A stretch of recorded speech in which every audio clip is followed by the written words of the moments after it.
Bienvenue à toutes et à tous. L'émission d'aujourd'hui est une plongée terrifiante dans les méandres de l'esprit humain. Prenez place avec nous au coin du feu. Nous allons parler ensemble de la secte française la plus meurtrière de ces dernières décennies, l'Ordre du Temple solaire.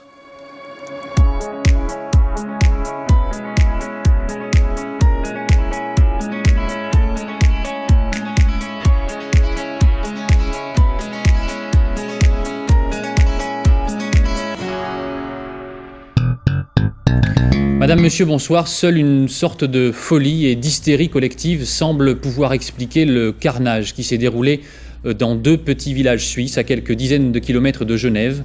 Deux drames presque simultanément dans des chalets à Chéry et à Salvan. Les adeptes d'une secte, l'Ordre du Temple solaire, se sont suicidés. Bonjour, bonsoir, je suis Davin, il est Wivo, et nous sommes de retour aujourd'hui avec une émission Faits divers. On va parler d'un sujet assez sensible, celui des sectes, plus particulièrement d'une secte, celle de l'Ordre du Temple solaire. Mais avant tout, Monsieur Wivo, comment vas-tu ? Très bien. Encore une fois, moi je suis tout oui sur cette histoire de faits divers, pour la petite davinstigation, comme je l'appelle à chaque fois. C'est ça. Non, ça va être super intéressant. Surtout que je pense que ça va amener plein de sujets sur... Ouais, carrément. En fait, je vais tout vous dire. Ça fait plusieurs semaines, voire plusieurs mois, parce que la dernière émission Faits divers, c'était donc sur l'affaire Jean-Claude Roman. Mais ça fait quelques mois, j'ai même pas regardé quand c'était exactement. Mais du coup, ça fait plusieurs mois que je suis sur une affaire, que je me renseigne petit à petit, je monte un peu mes notes, tout ça pour préparer la mission. Et c'était celle que je devais vous faire aujourd'hui. Mais je ne vais pas vous la spoiler parce que il y a un peu plus d'une semaine, j'ai écouté un podcast qui s'appelle Les Voix du crime, qui est produit par RTL.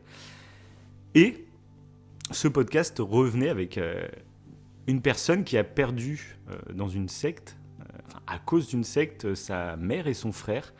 Et il expliquait un peu tout ça. Et de l'entendre parler, en fait, ça fait tristement écho, je trouve, à des événements qu'on vit un peu tous les jours. Ouais. Et du coup, je me suis dit, vas-y, en fait, je vais me renseigner à fond parce que donc l'émission, je vous invite à la voir. Elle est toujours disponible. Mais du coup, je vais pas parler de la même chose que lui. Lui, dans le podcast, revient vraiment sur son affaire personnelle, ce qu'il a vécu. Il va parler aussi des procès qui en ont découlé. Moi, je vais raconter un peu toute la genèse de cette secte, toute l'histoire. Donc, c'est un peu deux podcasts, je pense, qui pourraient se compléter. Il faut nous écouter en premier pour vraiment avoir bien le contexte de toute cette affaire. Et ensuite, vous pouvez aller chez eux pour écouter une version plus intime de cette affaire. Voilà. Ok. Moi, c'est intéressant. Donc toi aussi, je t'inviterai. Je t'ai dit, carrément. ne te spoil pas. Donc à chaque fois, ces émissions, vous le savez, j'aime bien que Wivo découvre avec vous les affaires dont je vais parler. Du coup, je t'inviterai aussi à aller écouter ce podcast, mais après l'émission, du coup. Je vais y aller maintenant. Je vais le faire maintenant. Pendant que tu parles. Alors, ça me fait penser que je vais glisser aussi un livre que je conseille aux gens. Je pense qu'il peut parfaitement en fait coller à ce podcast qu'on va faire aujourd'hui. C'est Quand est-ce qu'on biaise de Thomas Durand, qui a la chaîne YouTube La Tronche en Biais. Et le titre, c'est Quand est-ce qu'on biaise, comment ne pas se faire manipuler, justement. Et ça parle justement de certains traits psychologiques, de certains biais cognitifs qui font qu'en fait, on a tendance parfois à se laisser influencer, à se laisser manipuler. Et je trouve que c'est intéressant. Donc le livre, Quand est-ce qu'on biaise, je le conseille aux gens. Je le trouve super intéressant. Et je pense que de toute façon, on parlera peut-être de certains trucs là durant cette émission. Mais voilà. Ça s'allie bien à ce fait divers, c'est pas grave. Si tu peux éviter de me cracher dessus, par contre. Merci. Et donc, c'est assez intéressant d'en parler parce que moi, en fait, ça m'a pris depuis tout petit. Tout petit. Quand j'étais à l'école, ça doit être au collège, je sais plus, quand on fait la Seconde Guerre mondiale, je me suis toujours posé la question de comment un peuple pouvait basculer dans l'horreur, comme ça a été le cas pour tous les nazis finalement. À quel moment en fait tu peux basculer au point de de valider de telles atrocités. Mhm. Donc, c'est vraiment une question que je me posais quand j'étais tout petit. J'arrivais pas à comprendre comment tu pouvais vriller à ce point-là. Parce que je refuse de croire qu'il y a des gens, des psychopathes, des sociopathes qui veulent le mal, tu vois, qui ont pas de sentiments, donc voilà. Mais c'est pas du tout la globalité. C'est complètement différent quand c'est un groupe de personnes qui se met à agir de la sorte. Pour moi, c'est troublant. Ils font parce que souvent, parfois, ce groupe de personnes a l'impression, au contraire, d'être bienveillant. C'est ça qui est assez. Parfois, je pense pas tout le temps, mais parfois ils ont peut-être. Mais c'est ça qui est très intéressant, c'est que justement, en commençant, donc moi, depuis tout petit, j'avais cette interrogation et du coup, ça m'a vraiment poussé à m'interroger. Je sais pas, quand on s'est rencontrés à l'époque, je sais pas si tu te rappelles, un des premiers trucs que je t'avais dit, c'était j'aimerais bien lire Mein Kampf. Le charmé, c'est. Ah d'accord, donc ok, on se connaît pas, et donc c'est pas du tout pour faire de l'apologie du nazisme. Hein. Et je me disais, ce livre, c'est un peu une des raisons c'est un peu, comment dire, la base du lavage de cerveau des nazis, on va dire. C'est avec ce livre qu'il a réussi à développer son idéologie. Et je me dis, si ça a aussi bien marché, c'est qu'à l'intérieur, en fait, il y a des techniques de manipulation qui sont très efficaces. Et du coup, j'ai toujours été curieux. J'ai toujours voulu me dire, un jour, il faudrait que je le lise. Et en fait, je ne l'ai jamais lu jusqu'à aujourd'hui. Je ne suis pas non plus à la recherche à fond de le lire. Mais du coup, j'ai toujours eu un peu cette démarche de me renseigner sur les sectes, que ce soit par exemple la scientologie ou d'autres sectes comme celle de John Stone. Il y a pas mal de sectes que j'aime bien en fait me renseigner, même plus proche de nous avec les événements avec Daesh, etc. Où au lieu de catégoriser, on va dire, les terroristes comme des fous, tu vois, c'est trop simple de dire c'est juste des fous, voilà. Je suis curieux de savoir comment on en arrive à faire de telles atrocités. Et à chaque fois, on se rend compte, comme tu viens de le dire, que souvent, les gens qui font les pires atrocités sont, ça peut paraître totalement paradoxal, mais sont animés par quelque chose d'extrêmement bienveillant et positif. Ils sont persuadés de faire le bien.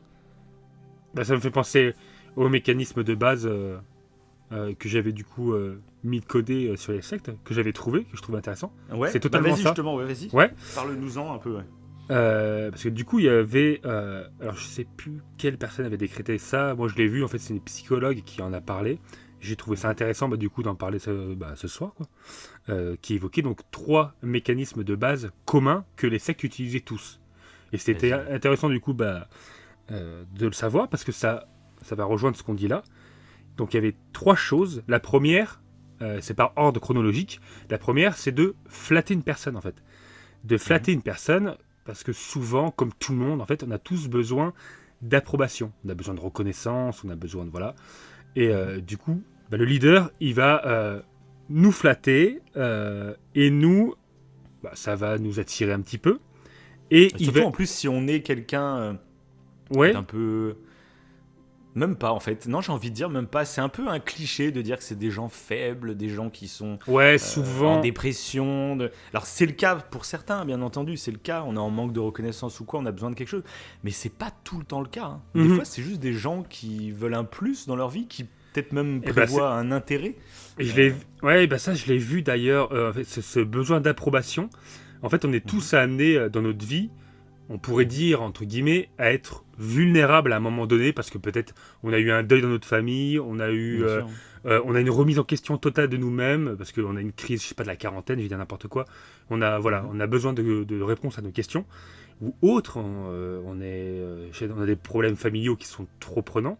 Et du coup, c'est un moment qui nous rend vulnérables. Et c'est à ce moment-là où ça peut être dangereux. Parce que le leader de la secte, en nous valorisant, on va être attiré. Et là où le piège, en fait, presque commence à se refermer sur nous, c'est quand il va évoquer l'idée d'un monde meilleur. Évoquer l'idée que il va nous apporter des réponses à nos questions, même si elles sont fausses, c'est pas le problème. On a des réponses à nos questions. Et de ce fait, en plus de répondre à nos questions, il va essayer de nous isoler encore plus des autres. Si on commence à être isolé par je sais pas, parce que justement, on est pendant un deuil, on a besoin d'être seul. C'est pas le cas pour tout le monde. Hein. Des fois, on a besoin d'être entouré ou autre. Mais en tout cas, lui, ce qu'il va essayer, c'est de nous isoler. C'est le deuxième mécanisme. Essayer de nous isoler des autres. Et c'est là, je trouve, le plus pernicieux. C'est pour nous isoler, il va parler d'une idéologie particulière en disant que ça, c'est la vérité. Et si toi, tu la comprends, c'est que tu es intelligent. Si les autres la comprennent pas, c'est parce que ils sont pas éveillés. Ils sont pas assez intelligents. Ils sont pas, voilà. Et du coup, ça, ce deuxième mécanisme, ça va vraiment nous faire un déclic. Et on va se dire, bah ouais, c'est vrai que... Important, ouais, on sent important. Plus, c'est ça. Et ça nous isole, parce que si quelqu'un vient nous parler pour nous dire, attends, t'es en train de partir très loin, dans ta tête, tu vas te dire, non mais c'est que tu n'y connais rien, en gros, t'es pas éveillé, t'es dans ton petit monde, hein, t'es un petit mouton tout gentil, et moi, par contre, je suis quelqu'un de... C'est ça. Je connais la vérité, moi, tu vois. Mais le pire, ça, on le voit dans tellement de sujets. Mais oui. Et c'est pas que les sectes, ça, on s'en rend compte. Mais même dans certains mouvements écologistes, hein. Moi, je suis pour. Mais dans plein de sujets, c'est ça qui me gêne beaucoup. Mais on y reviendra de toute façon pendant l'émission, parce que tu verras que la secte que je vais parler va faire écho à plein de trucs dont on parle assez régulièrement. Et bref, je te laisse continuer. Ok. Et du coup, donc là, on a le premier mécanisme qui était flatté, le deuxième en gros qui était d'isoler. Par les trucs qu'on a cités auparavant. Et le troisième, c'est en fait une fois que la personne est bien isolée, qu'elle se sent du coup plus intelligente que les autres, qu'elle sent qu'elle a une vérité et que voilà, maintenant c'est presque trop tard. Le troisième mécanisme de base va rentrer en compte, c'est l'hypercontrôle. Ce qu'on appelle l'hypercontrôle, c'est qu'en fait le leader va nous contrôler. Il va nous contrôler en disant, en continuant dans ce délire que seul lui détient la vérité et que les autres sont des menteurs, et à partir de ce moment-là, en fait, on est comme bloqué, parce que à partir du moment où on était dans une situation où on était vulnérable et on s'est, éloigné de nos proches et qu'on est rentré dans ce groupe, et il n'y a pas que le leader, en plus c'est une communauté après, il y a plusieurs membres. Oui, mais c'est ça. C'est ça qui est plus pernicieux aussi, c'est que... Mais même un autre petit détail aussi, ça je l'avais beaucoup vu concernant la scientologie. Mais c'est le cas de beaucoup de nouvelles sectes un peu New Age, tout à fait. Parce qu'il faut le dire, aujourd'hui les sectes sont beaucoup moins entre guillemets religieuses. Il y a beaucoup moins du futur Jésus, l'antéchrist qui arrive sur Terre ou je sais pas quoi, ce qui était le cas dans les années avant les années 2000. Mais aujourd'hui, ça a un peu basculé. On est plus justement, c'est ça qui est assez terrible, je trouve. C'est qu'on est plus dans le bien-être, dans le développement personnel, exactement. Dans même l'écologie. Comme l'écologie, alors que c'est des... Voilà, toi, par exemple, t'es très engagé, on va dire, écologiquement. Moi, je suis très engagé dans le développement personnel, ou même la nutrition, la diététique, etc. Et du coup, moi, ça me fait chier, je peux le dire. C'est qu'en fait, le début de ces sectes, ils disent des choses vraies, en fait. Et des gens qui, par exemple, n'étaient pas cultivés sur tel ou tel sujet, par exemple, ils vont commencer par apprendre des vrais conseils, par exemple de nutrition, par exemple de méditation. Qui vont apporter des réelles choses en plus, pour leur vie, quoi. Voilà, c'est ça. Et du coup, imagine quelqu'un qui est un peu en dépression, un peu comme ça, il va commencer à écouter quelqu'un qui lui donne des vrais conseils, et au bout de quelques mois, en fait, les résultats sont là, en fait. Je me sens beaucoup mieux, je me sens beaucoup plus... en forme physiquement, mais aussi mentalement. Ce qui est J'ai possiblement rencontré des nouvelles personnes qui font partie de ce groupe dans lequel je m'épanouis. Et donc, ce qu'il faut dire aussi, c'est que souvent les sectes ou les mouvements globaux sectaires, les dérives sectaires se font sur plusieurs années. C'est très très rare que quelqu'un bascule en 2 mois, tu vois. Généralement, c'est vraiment un travail de très longue haleine. Et quand tu commences à comprendre que quelqu'un est en train de dériver, en fait, ça fait peut-être déjà 2-3 ans qu'il fait partie de ce mouvement, qu'il a des amis là-dedans, et du coup, en fait, c'est souvent trop tard. Tu peux pas rattraper 2-3 ans, en fait. Et j'ai un peu de mal, moi, quand on dit que les gens qui se font prendre dans les sectes, ils sont un peu faibles mentalement et tout. Non, en fait, n'importe qui peut tomber dedans. Déjà, il faut arrêter de se mettre, genre moi, ça m'arrivera jamais. Parce que c'est complètement débile de dire ça. Et pareil, ça veut dire que tu juges un peu ceux qui sont tombés là-dedans. Mais moi, je pense que ça peut vraiment arriver à tout le monde. Et des fois, c'est très insidieux, c'est très long. Donc bref. Ouais, bah c'est je pense que le problème sur ces 3 mécanismes, donc flatter, isoler et contrôler, c'est quand t'es attiré par quelque chose, faut pas se fermer aux choses, t'es attiré par exemple par la méditation, tu rentres dedans, t'as quelqu'un qui fait une conférence, qui va te flatter, qui va parler de la méditation, et tu vas commencer à faire la méditation, tu vas avoir des bienfaits, etc., que ce soit du yoga ou autre. Et je pense que le danger, là où on devrait tous faire gaffe en fait, c'est quand la personne qui nous a amené cette information commence à essayer de nous isoler. Je pense que ça doit être le petit ouais, mais souvent, le petit truc. Mais bon, tu après, verras, j'en parlerai dans l'affaire que je vais dire. Ouais, c'est pour ça va être super intéressant. C'est que souvent, en plus, ça marche de... Putain, j'ai vu que tu suis très bien les cours, etc. Je pense que tu as le potentiel pour aller plus loin, en fait. Là, il y a... En gros, c'est le bas monde qui font les cours lambda pour tout le monde, mais je sens en toi une énergie qui fait qu'il faudrait que tu ailles plus loin, en fait. T'es voué à faire des plus grandes choses. Et toi, bah, t'es flatté. Tu dis, genre, imagine, ça fait 2 ans que tu prends tes cours. Bah, t'es flatté. Tu fais, ok, peut-être que oui, j'ai peut-être un potentiel. C'est vrai que je m'étire mieux que Didier à côté, hein, c'est vrai. Hein. et de là, bah, tu dis, bon, bah oui, j'aimerais bien. Enfin, qui refuserait quelqu'un te propose, tu sais, en plus, il te parle pas d'argent ni rien, toi. Il dit juste, ouais, je pense que t'as un vrai potentiel pour faire des choses plus grandes. Personne, tu vois, personne ne refuserait ça à quelqu'un que tu connais depuis plusieurs mois, tu vois, par exemple, et en qui t'as toute confiance, tu vois. Ouais, ça se fait tellement petit à petit. C'est pour ça que ça va être intéressant d'écouter l'histoire, parce qu'on aura tous les détails sur. C'est pour ça que ouais, parce que du coup cette secte dont je vais parler, je trouve qu'elle est relativement représentative de pas mal de choses. Ok. Et donc tu verras, la moitié des choses que tu as dit déjà, tu vas les retrouver. Ok. D'ailleurs, ce que tu citais, c'était du sophisme que beaucoup de sectes utilisent. C'est quoi le sophisme ? Donc le sophisme, c'est une illusion logique. C'est quelque chose en fait qui nous paraît logique alors que c'est purement de l'illusion. Et en gros, c'est un raisonnement, pour être plus précis, c'est un raisonnement fallacieux, malgré une apparence de vérité qui est délibérément conçu pour tromper ou faire illusion. Voilà, ça paraît vrai, mais c'est fait pour tromper la personne. Mais après, pour donner plus de détails et des exemples, je pense que j'en parlerai à la fin du coup. Oui, tu nous feras... Parce que tu m'as dit que tu nous avais préparé un petit cours justement sur le sophisme en fin d'émission.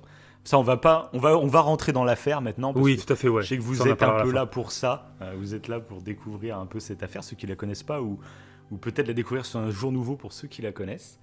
Mais avant tout, je voudrais juste, pour conclure un peu cette intro, juste te dire que en 2021, on a en France compté approximativement, je ne sais pas comment ils comptent exactement, mais c'est par la Miviludes, donc c'est l'organisme qui s'occupe des dérives sectaires en France. On a dénombré 500 groupes sectaires. On évolue à peu près 140 000 adeptes du mouvement et 90 000 enfants qui seraient élevés dans un contexte sectaire. Voilà, juste pour prendre un peu conscience que... Voilà, ils disent que contrairement à avant, le nombre a baissé. Par exemple, il y a 10 ans, on était à quasiment 500 000 adeptes de dérives sectaires. On est descendu à 140 000. Sauf que, bien sûr, avec la pandémie, c'est en train de remonter. Hein. Et aujourd'hui, on analyse ça plus avec des plus petits groupes. Avant, c'était des grosses institutions, comme par exemple la Scientologie, etc., qui avaient vraiment des milliers et des milliers de membres. Là, aujourd'hui, c'est plus des petits groupes qui se créent et qui vivent en parallèle, on va dire, de la réalité, quoi. Bref. Bon, sur l'histoire, je pense que tout le monde est aux aguets, là. Tout le monde a envie d'écouter l'histoire. Allez, hein, on est parti, je crois. Allez, c'est parti. Mais avant tout, je vais y penser avant de démarrer l'émission. Ouais. Mais n'hésitez pas, si vous aimez ce genre d'émission, à nous le dire, à nous laisser un petit commentaire. Suivant la plateforme sur laquelle vous nous écoutez, un petit 5 étoiles ou un petit pouce bleu. Et d'ailleurs, sur YouTube, on est bientôt 1000 abonnés. À la base, on avait mis nos émissions sur YouTube, on savait. Sans grands C'est espoirs. pas la plateforme, hein, Ouais, c'est pas ouais, la c'est ça. plateforme pour faire des émissions de 2 heures, concrètement, mais on les avait mis au cas où. Et puis peut-être que ça pourrait nous servir pour d'autres projets YouTube. Et là, on arrive bientôt à 1000, on y est bientôt, donc allez-y. Parce qu'il y a une petite émission spéciale de Wivo qui devrait pas tarder à arriver. Et je vous en dis pas plus. Et du coup, bah voilà, c'est pour vous dire merci à tous. Ah, et Et puis, merci bah à voilà, tous les faut commentaires aussi. Hein. C'est vrai que même sur YouTube, il y en a beaucoup. Ouais, les c'est ça, commentaires parce sur que YouTube. ça Mhm. peut paraître pas beaucoup pour certains, mais bon, nous, voilà, si vous nous écoutez, vous le savez, on a des métiers à côté, on n'est pas du tout produit par un média ou je ne sais quoi, on est totalement, On est totalement indépendant. indépendant. Hein. Totalement Ah oui, on est vraiment, On a- c'est le plus indépendant possible hein, qui existe. Voilà, on n'a pas de budget pour faire de la pub, on n'a pas de budget pour même la qualité de nos micros, on n'est pas en studio hein, pour enregistrer. Mhm. Donc bah, nous, c'est énorme. Et chaque commentaire que vous nous laissez, bah, vraiment, c'est ce qui nous motive. Et nous, on kiffe ce qu'on est en train de faire. Et voilà. C'est un petit message, un peu d'amour avant de commencer C'était cette bien. histoire. Ouais. Qui Un sera peu- un peu. Ouais, voilà, c'est ça. Et bah c'est parti. Allez. Donc, l'histoire va commencer le 4 octobre 1994. Donc on se trouve au Québec, dans le petit village de Maureen Heights. Un chalet va brûler. Il va y avoir un incendie assez immense. Les pompiers vont être dépêchés sur place. Ils vont éteindre le feu. Et puis petit à petit, la police va arriver. Ils vont commencer à rentrer à l'intérieur des décombres pour fouiller, voir s'il y a d'éventuelles victimes. Et en effet, ils vont trouver un couple allongé sur un lit, totalement carbonisé par l'incendie. Il s'agit de Colette et Jerry Genoux. C'est les 2 locataires de ce chalet. Et on se demande, parce qu'ils sont vraiment allongés, il y aura une autopsie qui va être faite, qui va révéler qu'ils ont consommé des médicaments, mais ils n'auront aucune trace de coup, aucune trace d'impact de balle, par exemple. La conclusion des policiers, c'est qu'ils se sont suicidés. Ils ont brûlé dans la maison, on ne sait pourquoi, mais ils étaient allongés tous les 2 sur leur lit et ils ont pris feu, tout simplement. Bref, c'est une affaire qui va faire grand bruit dans le village et un peu même dans tout le Québec, parce que forcément, c'est quand même bizarre. Mais là où ça va devenir très bizarre, c'est que le lendemain, à plus de 5000 km, en Suisse, plus précisément dans le village de Chéry, mais à 85 km dans le village de Grange aussi, 2 chalets vont eux aussi prendre feu simultanément, en même temps, en pleine nuit. Et là, ce qui est un peu plus troublant, c'est que les pompiers, en rentrant dans le premier chalet à Chéry, ils vont tomber sur un vieux monsieur dans son lit, pareil, allongé. Mais là, le corps semble très raide, comme s'il était mort avant l'incendie. Il est brûlé, bien entendu, mais le corps est très raide, comme s'il était déjà, il y avait déjà la raideur cadavérique, tu vois, avant que le feu l'atteigne. Et détail encore plus troublant, c'est qu'il a un impact de balle dans le crâne. Voilà. Donc les policiers vont continuer à fouiller le chalet et ils vont découvrir sur une paroi une sorte d'entrée un peu secrète. Ils vont se faufiler à l'intérieur et là l'ambiance va totalement changer. Les murs vont être recouverts d'une sorte de toile rouge. Il va y avoir des bougies, il va y avoir des... En gros, ils sont dans une sorte de chapelle. Et en arrivant au centre, ils ont une vision d'horreur. Ce qu'ils observent, plus de 22 cadavres étalés en forme d'étoile dans le chalet.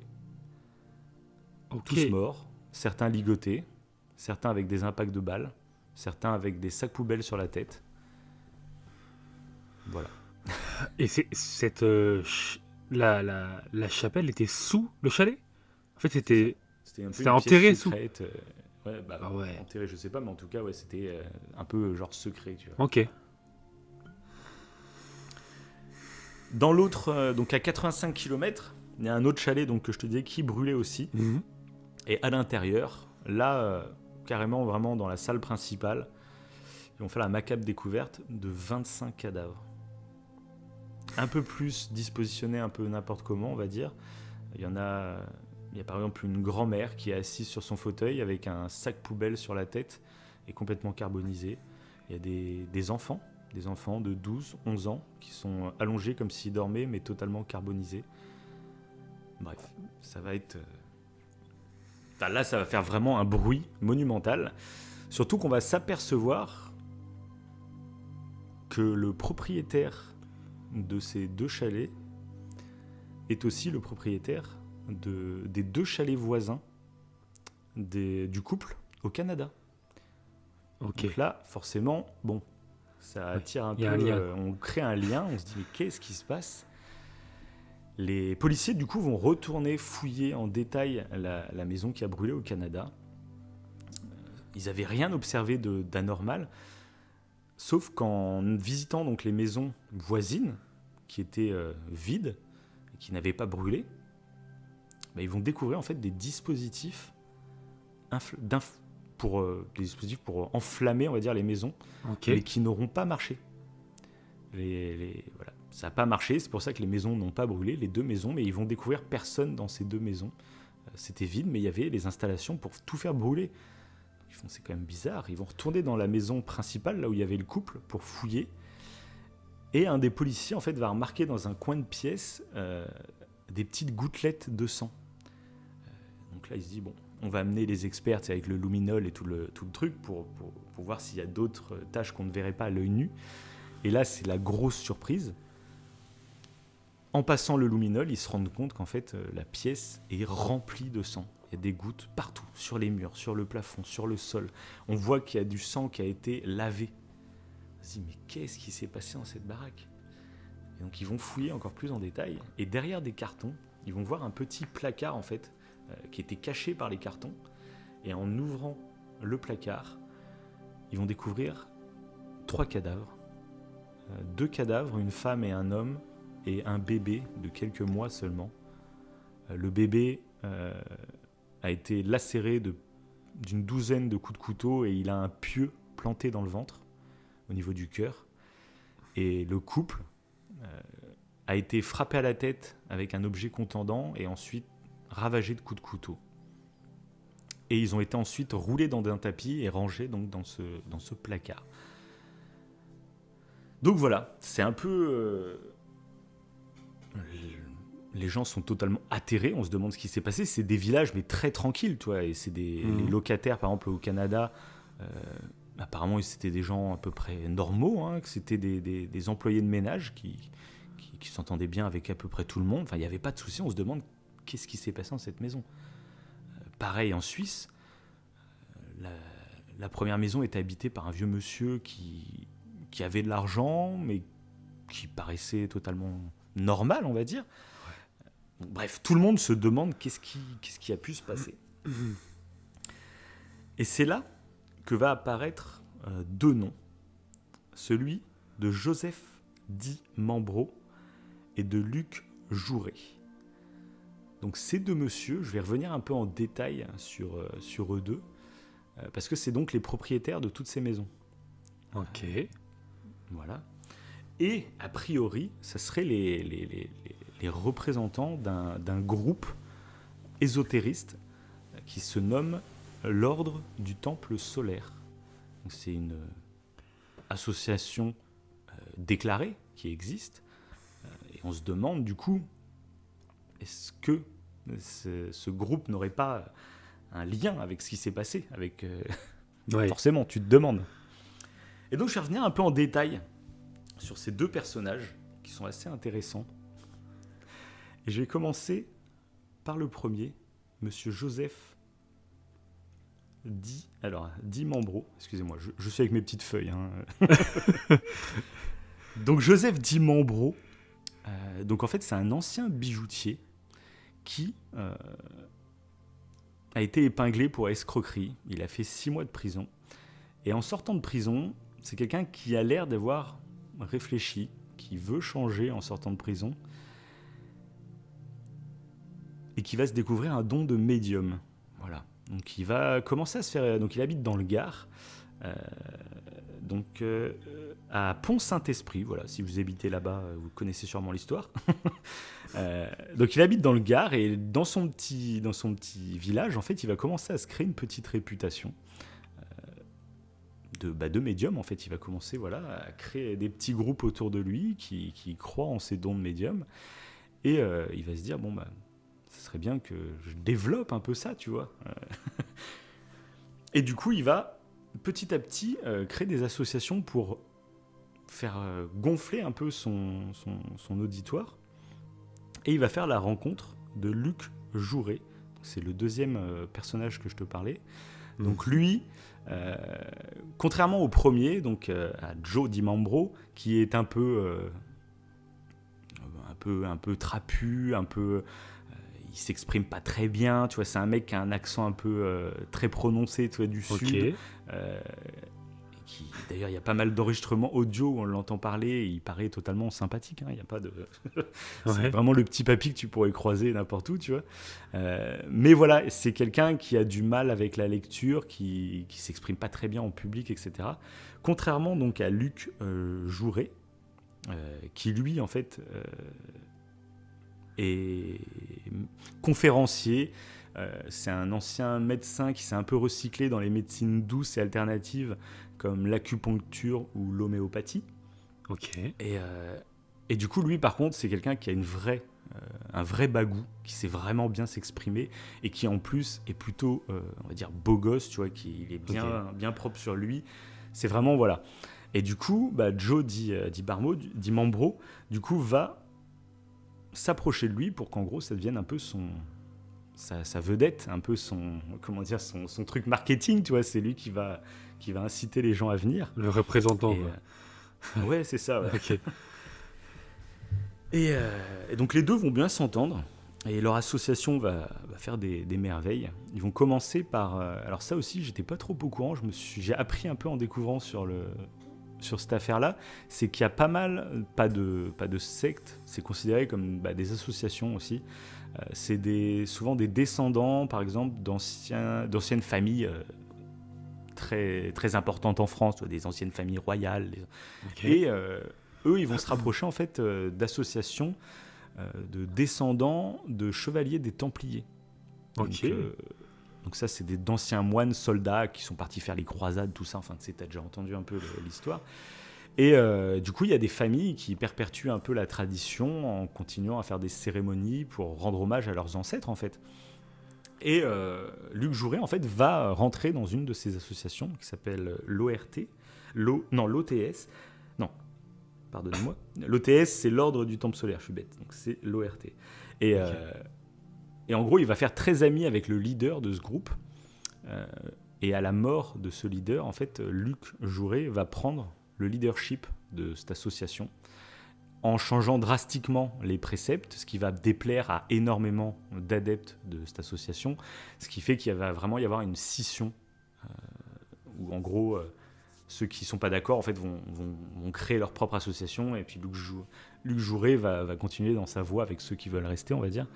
Mais en gros, ils vont s'en servir pour créer une nouvelle association, donc l'Ordre du Temple Solaire, qui va être un peu, voilà, ils vont se servir de tout cet héritage des Templiers pour créer un peu leur mouvement à eux, qui vont moderniser, qui vont rattacher un peu à leur truc.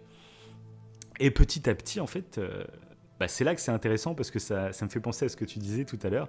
C'est qu'une des techniques principales, par exemple, de Luc Jouret, c'est qu'il faisait pas mal de conférences sur le sens de la vie, sur comment faire pour être heureux dans la vie, comment éduquer ses enfants, enfin plein de choses, tu vois, dans ce délire-là. Et souvent, en fait, c'était dans ces conférences, par exemple, il faisait monter quelqu'un sur scène et il lui expliquait, en fait, je sens une énergie en toi, je sens quelque chose de très fort chez toi. Voilà, si tu as envie de continuer, voilà. Non, mais c'est exactement ce que tu disais tout à l'heure, c'est ce qui était drôle. C'est que, voilà, en pleine conférence, puis imagine. Déjà, si tu vas à ce genre de conférence, c'est peut-être que tu es en recherche d'un sens à ta vie, tu es en recherche de quelque chose, tu vois. Si tout va bien dans ta vie, t'es trop occupé, toi, t'as pas le temps d'aller voir des conférences là-dessus, j'ai envie de dire, tu vois. Donc, Ouais, déjà, t'as besoin de réponse d'aller à dans une question. Ouais, voilà, ouais. Ouais, et puis c'est pas juste faire une recherche sur Internet sur 2 ou 3 Oui, sujets, c'est tu vois, ça, c'est ouais. vraiment faire la C'était- démarche, déjà de payer pour aller voir une conférence. Oui, en plus, ouais. Et donc, imagine, t'es dans cet état d'esprit, on va dire globalement. Et en plus, le conférencier, en fait, il te fait monter sur scène et devant tout le monde, il semble épaté par toi. Imagine, mentalement, voilà, t'es même plus flatté, là, t'es honoré, tu vois. Puis en Non, plus, mais oui, des c'est gens sûr. qui... Si, oui, tu c'est un- dois te sentir vachement Ouais. bien, en fait. Ouais, tu... Exactement, Ouais, c'est très particulier. Ça m'est jamais arrivé. c'est ça. Ça m'est jamais arrivé. Moi, non, oui, j'ai jamais été à une conférence comme ça, mais on pourrait Oui, y c'est aller, vrai. un de ces quatre. Moi, je savais qu'à un moment, je divague un peu, mais à un moment, j'avais voulu aller dans des conférences de scientologie, justement. À un moment, j'étais très sur la scientologie. Parce qu'il y en a vraiment, il y a beaucoup de succursales en France. Il y a vraiment il y a même des petites églises scientologues en France. Donc je l'ai appris en regardant les documentaires là-dessus, je ne savais pas du tout. Mais il y a du démarchage dans les rues et tout, surtout sur Paris et dans les grandes villes, bien entendu. Mais bref, ça existe. Aujourd'hui, Ouais, alors que c'est considéré comme une secte en France, c'est pas aux États-Unis, c'est ça? C'est pas comme ouais, ça? aux États-Unis, il y a t'as la liberté de culte qui est totale. Ah ouais, ok. C'est comme la liberté d'expression qui est totale aux États-Unis. Oui, tout à fait. Aux États-Unis, tu peux faire une émission de radio ouvertement raciste. Mhm. Et on peut Oui, tu rien vois contre, c'est des comme membres ça, du c'est Ku je Klux parle, Klan des c'est- fois parler. ouais. Ouais, ouais. Oui, non, mais c'est voilà. Et pareil pour les cultes. C'est pour ça qu'il y a beaucoup de sectes qui essayent de migrer, on va dire, en Amérique, parce que justement, il y a cette liberté de culte. Et qui dit liberté de culte dit, tu peux implanter ton monument pour faire venir tes adeptes et tout. Enfin, tu vois, il y a tout un délire là-dessus. Et bref, donc voilà, Luc Jouret, c'est quelqu'un. En plus, c'est vraiment. Tous les gens le décrivent vraiment comme quelqu'un d'ultra charismatique. C'est quelqu'un, tu vois, il parle très bien. Il y a pas mal d'interviews, parce que du coup, il a carrément fait des interviews après à la télé. Ça me rappelle beaucoup ce qu'on voit actuellement avec le Covid, où les chaînes d'infos invitent n'importe qui. Maintenant, n'importe qui peut aller donner son avis sur la crise Covid. Et des fois, quand on se renseigne sur qui sont les gens qu'on entend parler à la télé, il y a des gens, c'est des dingueries. Je me demande comment on fait pour les inviter sur les plateaux télé. Je sais que l'autre fois, je regardais un truc, il y avait un mec, il se prenait pour le Christ, arrivé sur Terre, et Macron était Satan. Donc ça, il le disait pas en direct à la télé, mais il avait un discours beaucoup plus policé, beaucoup plus voilà, mais qui allait dans un sens. Et quand tu allais voir après ses vidéos sur ses sites internet, le mec c'était ça, il était en mission d'évangile pour éradiquer Satan de la planète. Enfin, et ce mec, il passe à la télé, et on lui pose la question de qu'est-ce qu'il pense de la pandémie, tu vois. Mais pourquoi il était invité? C'était quoi? Il était... Il avait... Justement, il était là pour réagir à ce qui se passe actuellement. Ok, Sur ok. des plateaux de débat ou même sur des émissions dont on a parlé il n'y a pas très longtemps. Ok. Il est dans un documentaire, par exemple, voilà, je ne citerai pas, mais dans un documentaire très connu. Ok. Bref, voilà. Donc c'est toujours intéressant de ne pas juste lire le petit bandeau qui présente tel mec comme... il y a une petite description rapide du monsieur. Vaut mieux aller vraiment se renseigner sur qui te parle avant d'écouter ce qu'il a à te dire. Souvent, moi, j'ai envie de dire ça. Parce que des fois, juste qui tu es, ça peut un peu te décrédibiliser, je trouve. Bref. Oui. Et donc voilà, donc petit à petit, voilà. Après, c'est donc l'ordre du Temple solaire, ça n'a pas été leur premier mouvement. Donc il y a eu déjà plusieurs associations sur presque une dizaine d'années, mais ils vont créer l'ordre du Temple solaire officiel, on va dire, en 84. Voilà. Et donc au fil des années, ils vont regrouper des gens. Et en fait, on se dit, des fois, tu sais, quand tu entends parler des sectes, tu dis, il y a plusieurs centaines d'adeptes et tout, tu dis, c'est énorme, comment ça se fait? Mais en fait, c'est vraiment étendu dans le temps, en fait. Et du coup, tu prends une petite personne, tu fais une conférence devant 100 personnes, et sur cette conférence, il y a un mec que tu vas réussir à séduire, et qui va te rejoindre. C'est tout. Et tu as besoin, en fait, limite des 99 autres pour t'aider. Eux, ils aident inconsciemment, tu vois. Tu te sers des autres pour que lui, tu puisses le récupérer. Parce qu'il va... la foule qui sera autour de lui va l'aider, lui, à bifurquer. En fait, c'est ça qui est un Il y a peu un peu un effet boule de neige. Un effet même pas, où ça parce que- apporte plus de ouais, monde. enfin, Ouais, mais les 99 autres ont Oui, juste eux assisté à une sont, conférence et puis ok. après ils vont passer à autre chose dans leur vie, tu vois. C'est même pas des adeptes qui sont là en train de jouer un rôle pour que l'autre il rejoigne la secte. Mais juste le fait d'être présent, d'applaudir à une conférence que l'autre tu sais, il gueule au micro je veux que les gens s'aiment, je veux la paix dans le monde. Oui, bah oui, ouais. Oui, bah oui, comme tout le monde quoi en fait. Mais souvent c'est ça. Hein. C'est des fois, voilà, on te vend du truc aussi pas bateau, mais voilà, c'est un peu le délire. Oui, parce que quand tu décides par exemple de rentrer dans cette association, tu peux croire à tort que les autres qui participaient en fait à la conférence, eux aussi vont rentrer, alors que pas du tout. Du coup, toi, tu y vas en croyant. Tu peux dire que justement, tu es quelqu'un d'un peu plus exceptionnel. Ouais, que aussi, tous les c'est gens vrai, qui c'est étaient vrai. là. C'est vrai, ouais, Tu aussi. te Ouais. sens un peu, voilà quoi. Et puis c'est aussi un peu la dérive. C'est quelqu'un qui va te dire, moi j'ai envie que les gens soient heureux. J'ai envie d'un vrai épanouissement personnel. J'ai envie que tu te lèves le matin avec le sourire. Voilà. J'ai envie que les Un monde gens meilleur. ils aient assez d'argent pour manger. J'ai envie que les gens ils mangent des bons légumes bien frais et tout. Et en fait, petit à petit, ça instaure que si quelqu'un n'est pas d'accord avec ce que je suis en train de te dire, c'est que lui, il veut ton malheur. Lui, il veut, tu vois, c'est ça le délire. C'est ça. Ouais. Alors que pas du tout. Des fois, on veut tous la même chose, mais on a deux projets différents pour atteindre ces objectifs, quoi, tu vois. Ouais, c'est comme ça que tu Bref. peux t'isoler d'ailleurs Mm. des autres. Ah bah, Si tu c'est penses, ça, exactement. si tu commences à croire que les autres sont pas bien pour toi, même s'ils veulent pas forcément ton mal, s'ils sont ignorants et que de ce fait, bah, ils font mal les choses, ouais, tu t'en éloignes et tu te rapproches de certaines sectes. Ouais, mais c'est ça. Puis Mm. tu dis, lui, il veut mon bien, lui, il veut. Donc si les autres, ils sont pas d'accord avec ce qu'ils disent, tu fais l'assimilation que directement, mais en fait, c'est que toi, tu veux pas le bien. Toi, tu veux autre chose, toi. Alors que des fois, non, quoi. Bah, bref. Et on savait quel objectif clair ils avaient, ou tu en parleras peut-être après, de cette l'ordre. Mais alors, Ouais. c'est assez complexe. Je t'avoue que j'ai regardé pas mal de documentaires. Ok. Ça reste globalement assez flou Ok. sur ce qui se passait à l'intérieur. Mais globalement, ce qui est venu sur la fin, parce que c'est pareil, ça a l'air d'avoir évolué pas mal dans le temps. Mhm. Mais je vais te raconter un peu après ce qui se passe sur la fin. Je n'ai Ouais, pas envie de tout ok. spoiler. Ok. Mais Ouais.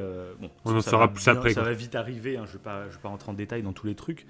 Mais voilà. Bon, en gros, ils vont attirer, comme je te dis, avec les conférences, certaines personnes. Et ces personnes-là, donc, qui sont recrutées, on va dire, accèdent à un nouveau palier, on va dire. Et à chaque fois, en fait, ils disent à peu près les 3 premiers paliers, en fait, sont totalement bienveillants et participent au fait que tu te sens vraiment de plus en plus important, de plus en plus heureux, de plus en plus épanoui.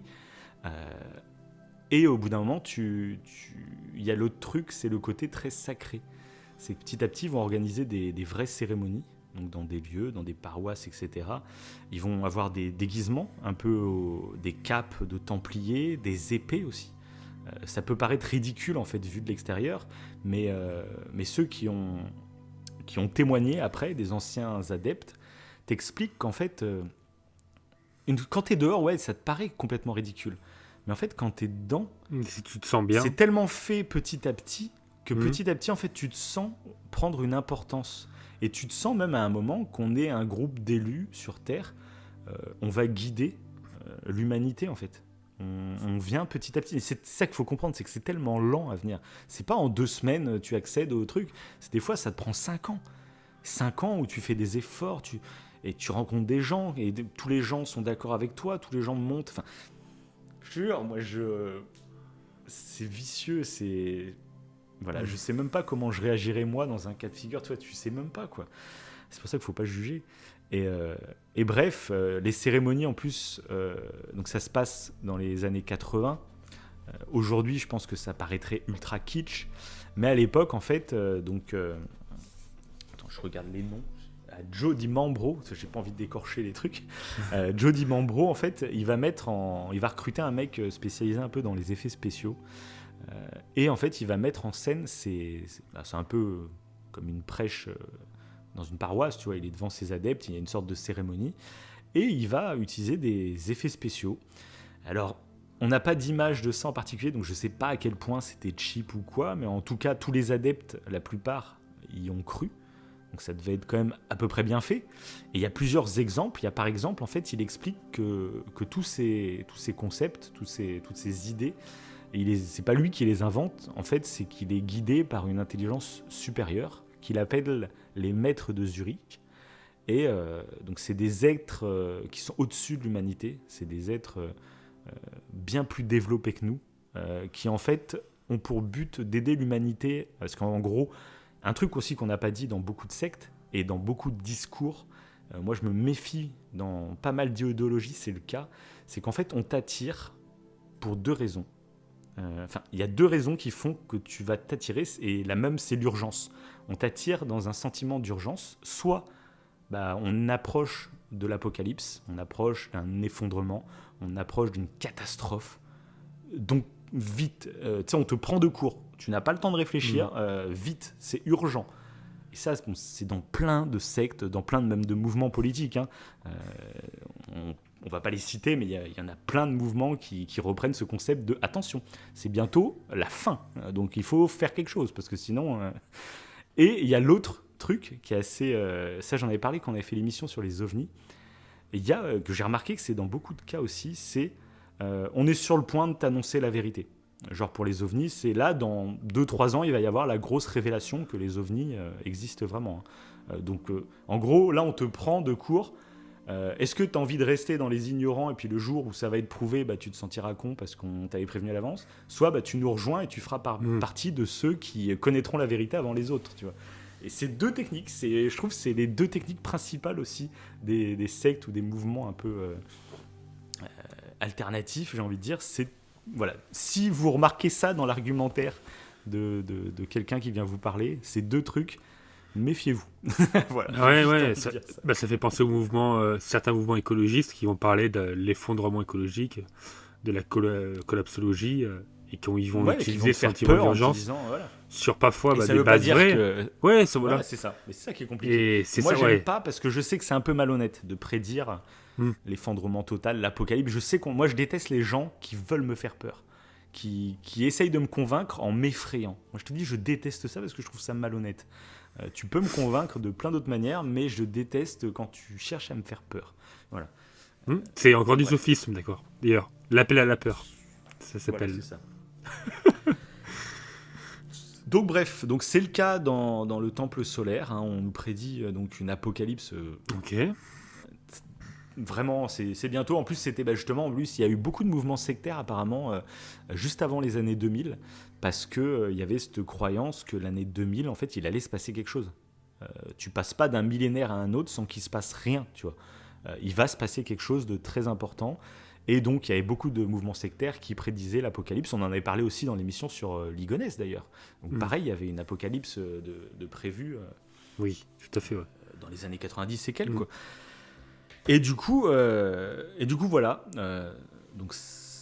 Comme en 2012. Les gens croient. Je te coupe, ça me fait penser à 2012. C'est exactement le même. Avec l'histoire des Mayas et tout ça. Voilà. D'ailleurs, je sais pas c'est quand la prochaine fin du monde annoncée. Je sais pas. C'est vrai qu'il y a eu une période, je me rappelle, on était ados en plus. Et c'est vrai que la fin du monde, le 21 décembre 2012, c'était. C'était marrant. C'était culte. Ouais. Et donc voilà, il utilisait des effets spéciaux. Donc apparemment, il y aurait eu des apparitions en hologramme. Alors je sais pas, c'était genre des chevaliers, des templiers, tu vois, version à moitié hologramme ou je sais pas quoi. Et puis l'épée de Di Mambro là, projetait des éclairs, genre on lui donnait la puissance. Et même à un moment, il va apposer son épée sur le ventre d'une femme de la secte et il va dire voilà, je vais créer l'enfant cosmique. C'est un élu, quoi, une sorte de messie qui va arriver sur Terre. Et là, il y a plein d'étincelles qui vont surgir et tout. Et la femme va vraiment tomber enceinte. Ok. On apprendra que c'était juste sa maîtresse, en fait, et il l'a fécondée totalement normalement. Mais du coup, de là va naître Emmanuel, donc une petite fille, qui va être considérée comme le messie de cette secte. C'est le Christ qui arrive, tu vois. Ça, pareil, hein, c'est un peu l'élu qui arrive sur Terre. Ça aussi, on le revoit dans pas mal de... oui, tout à fait. On en parlait dans Ligonesse aussi, tu te rappelles. Sauf que la femme ne pouvait pas tomber enceinte, je sais pas si tu te rappelles. Oui. C'était l'inverse, bref. Bref, donc il va y avoir un peu tout ça, sauf que plus le temps va passer, parce que du coup, ils vont recruter pas mal de gens, et il y a des gens même assez fortunés qui vont rejoindre un peu la secte, et qui vont donner de l'argent. Dans le but de donner de l'argent, c'est vraiment pour développer, parce qu'ils sont à la recherche d'élus qui vont réussir à amener avec eux, parce qu'en fait, ils vont du coup transiter, comme ils appellent, transiter vers l'étoile Sirius, donc c'est une des étoiles qu'il y a dans le ciel. En gros, il va y avoir une phase de transit. On ne sait pas encore comment exactement. Les maîtres suprêmes, là, les maîtres de Zurich, ne nous ont pas expliqué comment, mais il va y avoir une forme de transit. Et nos âmes vont être transférées sur cette étoile. Et en fait, on va faire perdurer la conscience humaine. C'est pour ça qu'on doit rejoindre, on doit former un groupe de gens éclairés, de gens totalement sages, qui seront les futurs humains de demain dans l'univers. Donc on ne peut pas recruter n'importe qui, il ne faut pas qu'il y ait des cons avec nous, il faut que ce soit vraiment des gens... Du coup, voilà. Donc, tous les gens qui étaient dans la secte, je comprends pourquoi j'y suis. Le mec devait se sentir comme des oufs, quoi.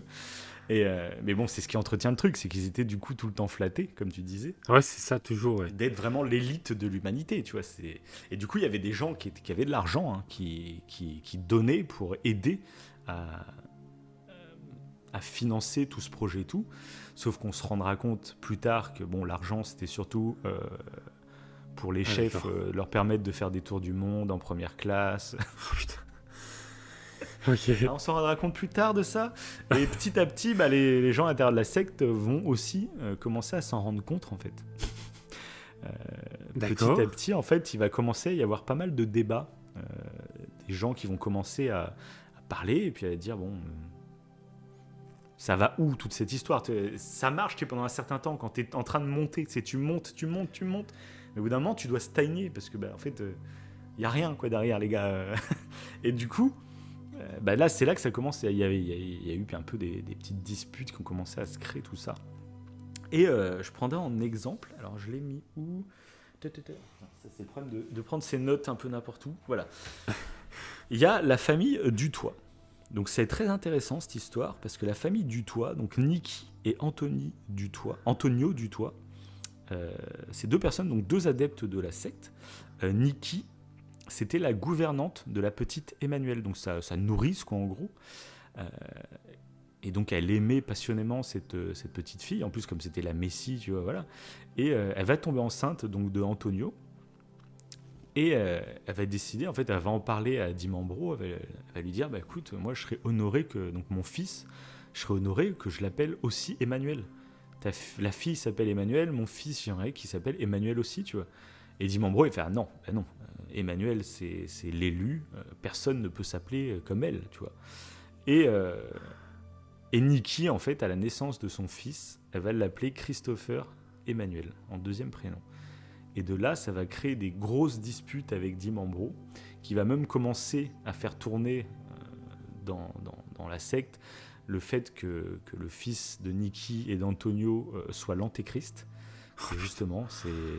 Voilà, juste pour une histoire de prénom, tu vois, mais il fait commencer à faire tourner ça, en gros. Antonio, c'est lui qui était responsable des effets spéciaux, c'est celui que je t'ai dit qui est recruté pour faire des effets spéciaux. C'est vrai. Et du coup, en voyant ce qui est en train de se passer, avec Niki, ils vont commencer à prendre un peu leur distance. Il va y avoir quelques embrouilles, etc. Et là, Dimambro, en fait, il va un peu avoir peur, parce qu'il va se dire, attends, si Antonio, il se met à parler... je suis dans la merde, quoi. Parce que là, tous mes effets spéciaux, tout le monde va cramer que c'est du vent, quoi, que c'est... Voilà, et ça va créer des conflits.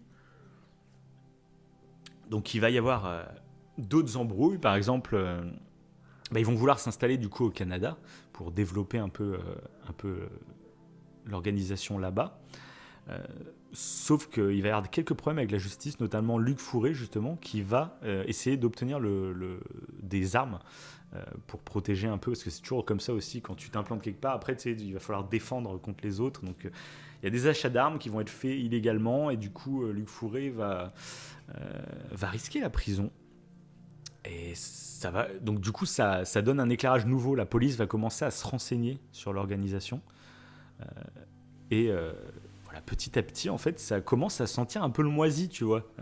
L'affaire qui tournait bien, petit à petit, il y a la police qui commence à regarder. Il y a pas mal d'adeptes qui commencent à douter, à poser des questions.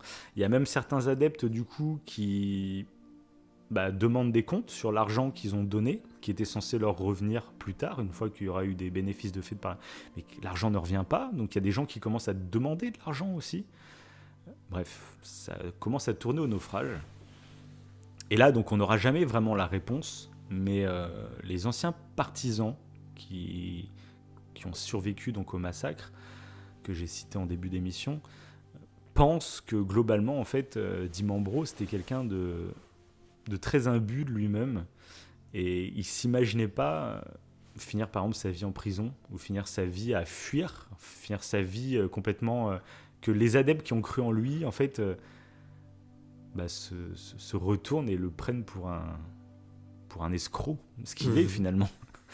Et du coup, en fait, c'est là que serait venue toute cette idée totalement macabre, c'est d'avoir un message, en gros, des maîtres de Zurich qui dirait qu'en fait, le transit se fera par le feu, le transit se fera par la mort, par le suicide, et il va mettre en place tout un plan complètement démentiel. Premièrement, Nikki et Antonio vont aller au Canada, et un jour, en fait, ils vont être invités. Ah oui, c'est eux le couple. Voilà. Ah ouais, c'est horrible. C'est horrible. En fait, le petit couple qui vit donc dans les chalets, le couple Genoux, c'est ça que je t'ai parlé au début, qu'on retrouve allongé dans leur lit. Avec le gosse qui a pris plein de coups de couteau. Voilà, c'est ça. En gros, ils vont être 4 adeptes. Donc il y a les deux, donc Colette et Jerry Genoux, donc le couple qu'on retrouvera allongé dans leur lit, dans leur maison, qui vont inviter la famille Dutoit à venir manger. Et de là, en fait, de Suisse, il y a directement 2 membres, donc la femme de Dimambro et un autre adepte. Ils vont se rejoindre chez les Genoux. Ils vont tendre un piège au couple Dutoit. Ils vont les attendre dans une pièce avec des battes de baseball. Ils vont leur fracasser le crâne, les poignarder. Ils vont tuer le gamin. C'est l'antéchrist. C'est pour ça qu'on va planter un pieu dans son cœur pour vraiment détruire l'antéchrist. Et ensuite, ils vont mettre en place ce massacre. C'est pour ça que tout devait brûler en fait à la base. Mais du coup, il y a eu 2 systèmes dans les 2 chalets sur les côtés qui ne vont pas marcher. Mais celui où il y a le couple, ils vont manger des médocs, ils vont s'endormir et ils vont brûler. La femme de Dimambro et l'autre adepte vont prendre l'avion pour retourner en Suisse. Et de là, en fait, ils vont faire une grosse réunion avec des gens mécontents. Et en gros, Dimambro va faire une grosse réunion en disant écoutez, on va conclure l'affaire, je vais vous rendre votre argent, vous verrez que je suis honnête, qu'il n'y a pas de souci, blabla. Mais voilà, j'ai envie que ça se passe bien, donc on va organiser un grand repas et vous êtes tous invités. Et donc il va réunir 22 personnes. Ils vont manger, ils vont boire. Et dans la boisson, il y a de la drogue. Tout le monde va finir par s'endormir. Ils vont se faire exécuter avec des balles dans la tête. Et ils vont mettre le dispositif pour faire brûler. Ensuite, tous les adeptes un peu plus... les fervents qui sont toujours à fond dans le truc et tout, vont se regrouper donc, dans le 2e chalet à 85 km. Et là aussi, alors là, c'est assez fou. Parce qu'en fait... Dimambro va décider de filmer la dernière heure de sa secte, en gros, pendant le repas, où tout le monde va manger, boire, festoyer. En voyant la vidéo, on a l'impression que certains n'y étaient pas forcément au courant de ce qui allait se passer. Parce que c'est très joyeux. Donc ça fait vraiment bizarre, parce que les vidéos sont disponibles maintenant. Elles n'étaient pas au tout début, parce que c'était dans le secret de l'instruction, mais maintenant, le temps est passé, les vidéos sont devenues publiques. J'ai pas vu l'heure entière, parce que c'est un film qui dure 1h30 quand même. J'ai pas vu l'heure et demie, mais ça fait très bizarre, parce que du coup, ça parle français. Tout le monde parle français, et en gros, c'est Dimambro qui tient la caméra, et il filme tout le repas. Et donc, tu vois même les enfants. Il y a sa petite Emmanuelle, qui avait 13 ans au moment des faits. Il y a une autre qui a 11 ans. Elles sont déguisées pour l'occasion, parce que c'est un repas très, très festif, donc elles ont des déguisements et tout. Puis tout le monde chante, tout le monde tout le monde est joyeux et ça fait vraiment bizarre quand tu regardes la vidéo parce que tu te dis, 1h30 plus tard, ils vont tous être morts en fait. Et tu sais pas exactement qui était au courant, qui ne l'était pas. Voilà. Et petit à petit dans la vidéo, en fait, on va voir que la fête va commencer à se ramollir parce que les gens ont consommé donc de la drogue dans leur verre.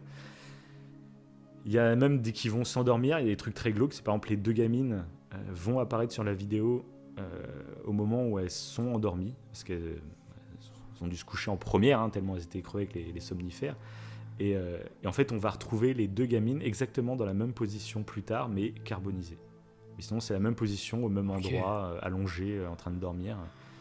On dit, c'est horrible. Ouais, c'est très glauque.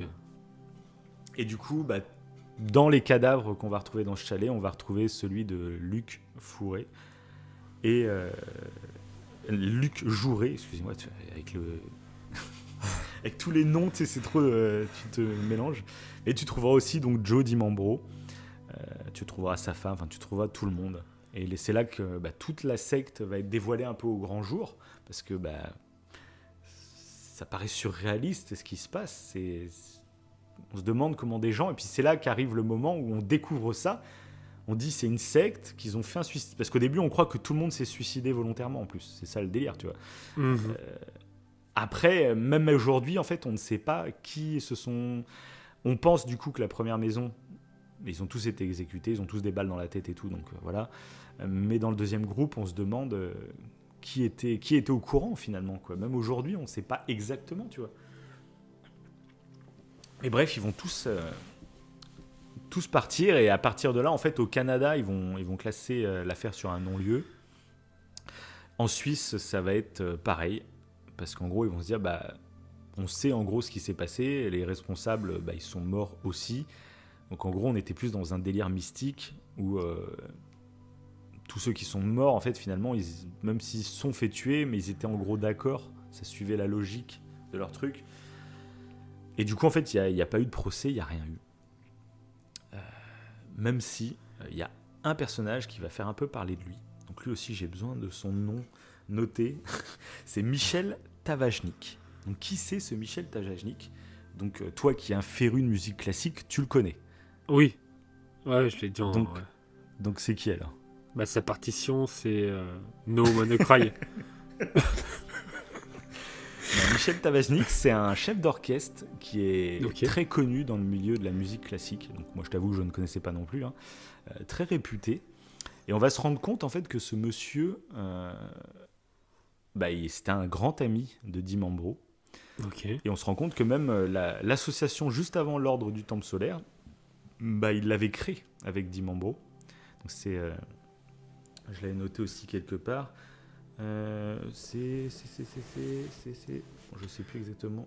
Ouais, c'est ça, Golden Way. Donc c'est une association, pareil, juste avant le Temple solaire, c'est une petite association qu'il avait créée.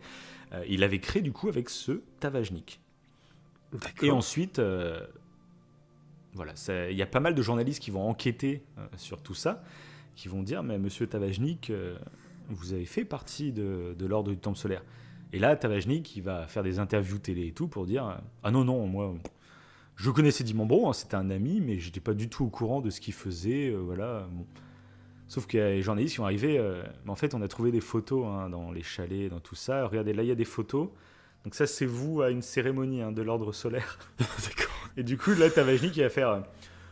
oui, bon, c'est vrai que j'ai participé, mais c'était en tant que spectateur. J'étais là pour observer ce qui se passait. Je savais que mon ami avait une association. Après, je ne partageais pas ses idées, mais j'étais plutôt...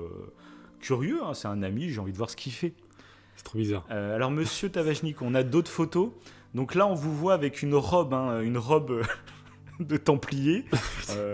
Qui s'enfonce à chaque fois. C'est ça. Puis là, il fait oui, c'est vrai que j'ai un peu aidé aussi. Donc on m'a remis des robes de trucs. Mais j'étais pas habituel, c'était juste une cape comme ça. Alors, monsieur Tavajnik, on a retrouvé dans le... C'est une blague. Non, mais c'est vraiment ça en plus. On a retrouvé, tu sais, dans le répertoire de la secte, en fait, il y a vraiment tous les adeptes qui sont notifiés. Et puis, il y a vraiment votre numéro, votre taille pour les robes et tout. Et là, il fait oui, c'est bon, oui, j'ai participé un peu, mais j'étais loin de leur truc. Alors, monsieur Tavajnik, s'il vous plaît, a priori, en fait, c'est vous qui avez écrit tous les textes pour la religion. Oh. Voilà. C'est vrai ou pas? Non. C'est lui C'est vrai qui a, en fait, c'était lui en fait, Luc Jouret, c'était l'orateur, c'était le présentateur, c'est celui qui a attiré les foules. Di Mambro, c'était un peu la tête pensante, c'était l'escroc qui organisait toute l'association. Et a priori, donc ce Tavajnik, c'était un peu le poète, celui qui allait mettre en page toutes les théories. C'était un grand fan d'ésotérisme. Et du coup, il était passionné par ça. Et c'est lui qui développait des thèses ésotériques, etc. Et du coup, il a écrit, donc ça se nomme Les Archers. C'est un peu genre l'évangile, ou un truc comme ça, tu vois. C'est les textes sacrés de la secte. Donc c'est lui qui l'a fait. Donc à partir de là, il a fait, bon, je ne souhaite plus m'exprimer, parlez à mon avocat maintenant. C'est un peu tard. Bon. C'est ça. Mais bref, il n'a pas été inquiété plus que pour ça, parce qu'en plus, sa femme, à ce Tavajnik, est morte dans un des chalets avec les autres. Donc, lui, en fait, n'était pas présent ce soir-là parce que il avait un concert, justement. Donc, il n'avait pas pu venir. Beaucoup ont dit qu'en fait, donc il y a eu 53 victimes. Donc, il y a eu 50 victimes de la secte et les 3 qui ont été exécutées au Canada. Oui. Et il y en a beaucoup de journalistes qui l'ont appelé, du coup, le 54e. Parce qu'ils se disaient, bon, vous avez échappé parce qu'il y a eu un concert, mais ça se trouve, vous serez fait tuer comme les autres, en fait. Et puis là, Tavajnik a joué là-dessus en se disant, oui, je suis outré, j'étais absolument pas au courant, mais ça se trouve, c'est ça, hein, je me serais fait exécuter comme les autres. Bon, il a joué là-dessus, bref. Donc petit à petit, tout est un peu redevenu à la normale. On s'est dit, voilà, tout le monde de la secte est mort, et les têtes pensantes sont parties, donc c'est fini, quoi, en fait, c'est fini. Et il y a une histoire qui va faire un peu le buzz, c'est qu'il y a des adeptes, en fait. Alors attends, je vais regarder le nom, excuse-moi encore. Hein. Donc il y a la famille de Jean Vuarnet. Donc Jean Vuarnet, c'est un ancien grand champion de ski, qui était un peu connu, mais ça remonte à longtemps. Hein. C'était à l'époque, quoi. Okay. Et du coup, en fait, ça va ressortir. Pourquoi ? Parce que sa femme... Hop, pareil, Il a beaucoup de notes. Hein. Oui, en même temps, c'est l'histoire. Il y a beaucoup de noms, il y a beaucoup de noms, donc j'ai pas envie de dire des bêtises, donc je préfère prendre juste un tout petit peu de temps. Voilà, donc son épouse Edith et son fils Patrick vont rejoindre la secte, ce qui est assez intéressant. Donc en fait, voilà, il y a le père qui est champion de ski, sa femme va rejoindre la secte, un de ses fils va rejoindre la secte, et celui que je te parlais dans Les Voies du crime, c'est un de ses fils qui, lui, n'a pas rejoint la secte. Donc le frère de Patrick et le fils d'Edith. Et eux, donc, ça fait partie de ces adeptes de la secte qui, en fait, ont survécu. Voilà. Ils n'ont pas été conviés à ce repas, et voilà. Et sauf qu'à juste avant sa mort, Di Mambro, en fait, va envoyer un testament, plus de 300 enveloppes, avec une lettre posthume, en gros, pour expliquer que voilà, il partait en transit vers l'étoile Sirius, que ça y est, c'était le grand moment, que tout ça. Et en gros, il a même envoyé à des organismes de presse, à des hommes politiques. Enfin, il fallait que tout le monde soit au courant de ce qu'il avait fait, tu vois, parce qu'il voulait partir un peu, voilà, en feu d'artifice, tu vois. Qu'ils sont partis. Ouais, tous ensemble. Pour la gloire, tu vois, pour la gloire et pour réaliser quelque chose d'historique, tu vois. Et donc du coup, on imagine que la mère et le fils vont recevoir aussi la lettre. Et ce qui est très intéressant, c'est que les deux n'étaient pas au courant que l'un et l'autre étaient dans la secte. En gros, la mère était dans la secte depuis plusieurs années, et le fils les a rejoints quelques années avant, mais il ne savait pas que sa mère en faisait partie. Et la mère n'a pas été au courant quand lui a rejoint la secte. Donc c'est pour dire... c'est pour dire que, voilà, on a l'impression, genre là, il y a 50 personnes qui sont mortes, genre toute la secte est finie. Mais en fait, on se rend compte avec cette anecdote, en fait, ils sont combien ? Parce que quand on prend la base de la secte, en fait, ça se trouve, ils étaient beaucoup plus... Comme je t'ai dit, il y a des étapes. Et on se dit, en fait, les 50, c'était un peu les 50 élus. C'était la fine fleur de la secte. Mais du coup, il y a potentiellement beaucoup d'adeptes dont on n'est pas au courant. Et voilà, donc... C'est assez intéressant, le podcast, donc je vous laisserai l'écouter, où il raconte un peu toute l'histoire. Mais il dit... Je vais juste dire quelques trucs quand même, parce qu'ils sont intéressants à citer, je pense. C'est que son frère et sa mère vont réagir totalement différemment. La mère, elle, en fait, déjà lui, en fait, il va être un peu sur le cul parce qu'il avait jamais remarqué. Il fait une fois que tu es au courant de cette info, que ta mère et ton frère faisaient partie d'une secte, et tu sais, t'as des flashbacks qui te reviennent, ou genre ta mère, elle disait, genre il était 22h, et puis elle disait, bon, faut que j'aille voir des amis, on va regarder le coucher de lune, ou je sais pas quoi. Et sur le coup, ta mère dit ça, tu dis, bon, juste boire un verre avec ses amis, tu vois, c'est pas... Et là, il se dit, ah bah non, en fait, elle allait peut-être à une cérémonie, ou je ne sais quoi, tu vois. T'as toute ta vie qui prend un tournant, où tu dis, en fait, j'ai rien remarqué pendant des années, mais maintenant que je le sais, toi, tu remarques plein de petits détails, quoi. Et donc ça, voilà, c'est ce qu'il faut aussi comprendre, c'est que tu as l'impression que les gens qui vont dans des sectes, tu sais, tu les revois plus, quoi, c'est fini, ils sont embarqués là-dedans, comme ça. Alors qu'en fait, il y a des gens dans des sectes, ils continuent à avoir une vie totalement normale. Et c'est leur petit hobby du samedi, tu vois, c'est un délire comme ça. Des fois, ça se voit pas forcément, c'est juste une croyance, juste un truc. Et bon, avant une fois, surtout les sectes New Age, c'est encore plus... encore plus dissimulé, j'ai envie de dire, parce que c'est vrai que des fois, c'est ça. Tu peux rencontrer quelqu'un qui est écologiste. Encore une fois, je reprends. On va croire que je suis parce que je l'ai dit. Parce que je l'ai dit justement que tu étais assez engagé écologiquement au début. Mais justement, j'en connais des personnes. Des fois, je me demande si justement ils sont pas. Ouais, mais c'est ça. Ils pourraient dériver du moins. Du mal. J'ai l'impression toi qui es engagé écologiquement, mais t'es pas extrémiste, tu vois. Tu te dis que justement ces gens qui partent dans un délire écologique mais limite sectaire parce qu'ils sont prêts à croire n'importe quoi du moment que ça va dans leur sens, c'est triste, au final ils feront plus de mal à la cause de l'écologie en plus moi c'est un peu pareil pour toi, le développement personnel et tout, c'est dommage, mais je sais même pas comment lutter contre ça, c'est ça qui est fou. Donc peut-être justement en parlant, c'est peut-être là que... Ouais, c'est ça, ouais. C'est compliqué, ouais, essayer de... Je sais pas, essayer de raisonner quelqu'un. Ouais, mais moi, par exemple, j'ai une petite anecdote. Justement, j'en parlais avec mes parents de ça, que moi, ça me faisait chier, tu vois, que des gens bifurquent trop loin, tu vois. Alors il y a des trucs super intéressants. Et ma mère m'a sorti une anecdote. Elle a eu un stage, en fait, avec son boulot. C'est un stage pour apprendre à se contenir quand tu es face à des gens qui sont virulents, tu vois. Et elle a expliqué que y avait un mec qui était venu leur parler, leur apprendre à respirer, des trucs de méditation, tout ça. Et le soir, même en sortant de la formation, elle a eu un petit carton sur la route. Il y a un mec qui lui est rentré dans le derrière de la voiture. Et en fait, elle dit, le fait d'avoir toute la journée été avec ce mec qui me parlait de se détendre, tout comme ça, je l'ai super bien pris. Elle était très calme. Alors qu'elle dit, en temps normal, elle aurait limite un peu paniqué, tu vois, d'avoir un petit accident sur la route. Et là, elle l'a pris très calme et tout. Et elle me disait, elle fait, tu vois, hein, c'est comme s'il m'avait un peu lavé le cerveau dans la journée. Hein. Puis je lui disais, mais... Enfin non, parce que ce qui t'a appris là, j'en sais rien. Peut-être le mec, c'est un gros gourou plus tard, j'en sais rien, tu vois. Mais ce qui t'a appris, au contraire, il a appris à te contenir, à gérer tes émotions. C'est très positif. Faut pas non plus... dès que quelqu'un essaye de t'apprendre à gérer les émotions, le voir comme un gros gourou non plus, tu vois. Il y a un juste milieu, mais c'est ça qui est très compliqué. Oui, c'est ça qui est très compliqué. Tout à fait, ouais. Oui, parce que là, au contraire, c'est quelque chose de positif qu'on peut garder. C'est souvent le cas, de toute façon. Mais du coup, elle a eu cette sensation de s'être fait un peu laver le cerveau pendant la journée. Ce qui l'a rendu calme. Alors, c'est un effet positif, finalement, parce qu'elle a mieux vécu que ce qu'elle aurait cru, l'accident. Mais c'est ça pour dire, tu vois. De toute façon, on est tellement imagine, elle était un peu isolée, toute seule ou je sais pas quoi, parce que ma mère va plutôt bien dans la vie de tous les jours, tu vois, heureusement, pour le moment, j'espère. Mais tu dis quelqu'un qui va un peu moins bien et qui remarque un effet, tu vois, en une après-midi de formation, tiens, elle a senti un petit déclic en fin de journée, tu vois. Mais ça veut pas dire qu'à chaque fois, c'est malveillant ou quoi. Voilà, bref.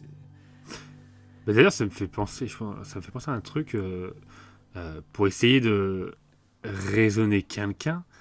Des fois, on croit, et à tort, en fait, qu'en essayant de lui dévoiler la vérité, en trouvant des contre-arguments, donc en y allant de front, j'ai envie de dire, on pense que ça va essayer d'aider la personne. Et en fait, non, pas du tout. Je crois que l'effet s'appelle l'effet boomerang, et ça fait l'effet inverse, en fait. Plus on va essayer de trouver des arguments, c'est paradoxal, hein, Mhm. Et pourtant, et pareil, c'est contre-intuitif. T'as pas... Quand quelqu'un dans tes proches, tu le sens aller dans une croyance qui semble n'être pas la bonne à tes yeux, tu vas justement essayer de trouver des arguments pour lui dire de sortir de là, et tu peux peut-être même commencer justement à être un peu plus virulent et à t'énerver, tu sais. Ouais, bien sûr. Parce que tu te dis, mais non, mais tu penses au bien de cette personne, et du coup tu t'énerves parce que tu veux pas qu'elle continue à croire C'est ça. à Et ce c'est qu'elle là que croit. ça- Et elle, c'est là que ça peut la l'enfonce. renforcer, Ouais, justement, exactement. ouais, Ça fait un effet boomerang, elle va s'enfoncer dans cette croyance. même par Alors, fierté, même par ego. Ouais, même tout à par, fait, c'est plein ça. de trucs, hein, ouais. t'as l'impression que c'est un rapport d'émotion entre les deux, quoi. En fait, il n'y a pas de discours rationnel, c'est juste un discours émotionnel, et que la personne va juste s'enfoncer, va essayer de trouver des contre-arguments, et ça ne servira à rien. Après, c'est toujours facile à dire, hein. Et, Bien sûr, c'est toujours et pareil. Mais... oui, oui. Et c'est là que la technique de Socrate est intéressante. C'est en fait, au lieu, et ça, j'en avais déjà parlé en off, hein, évidemment, mais au lieu d'essayer de trouver des arguments pour contrer ce que la personne pense ou croit, n'importe, c'est de la questionner, en fait, sur ce qu'elle croit.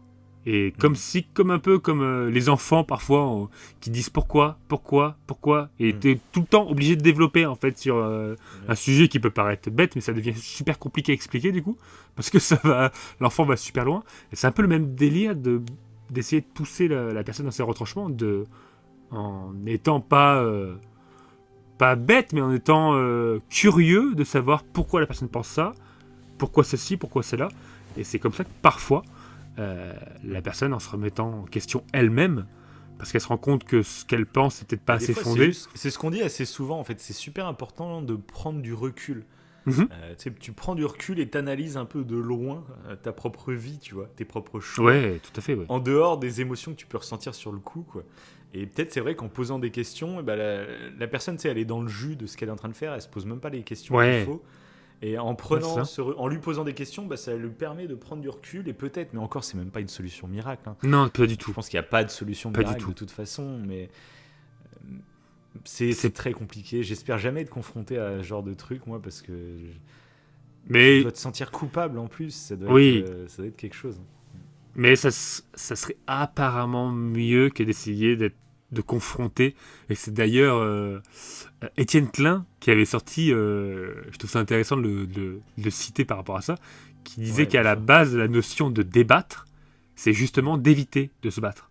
Si on Oui, bien débat, sûr, exact, c'est l'étymologie de ce mot, et du coup c'est intéressant. Lui qui fait beaucoup de jeux de mots maintenant vrai, c'est ça. dans ses Alors podcasts. que justement, maintenant, les débats aujourd'hui, c'est plus. Alors, t'as l'impression que justement un c'est pour se débat, foutre sur la gueule.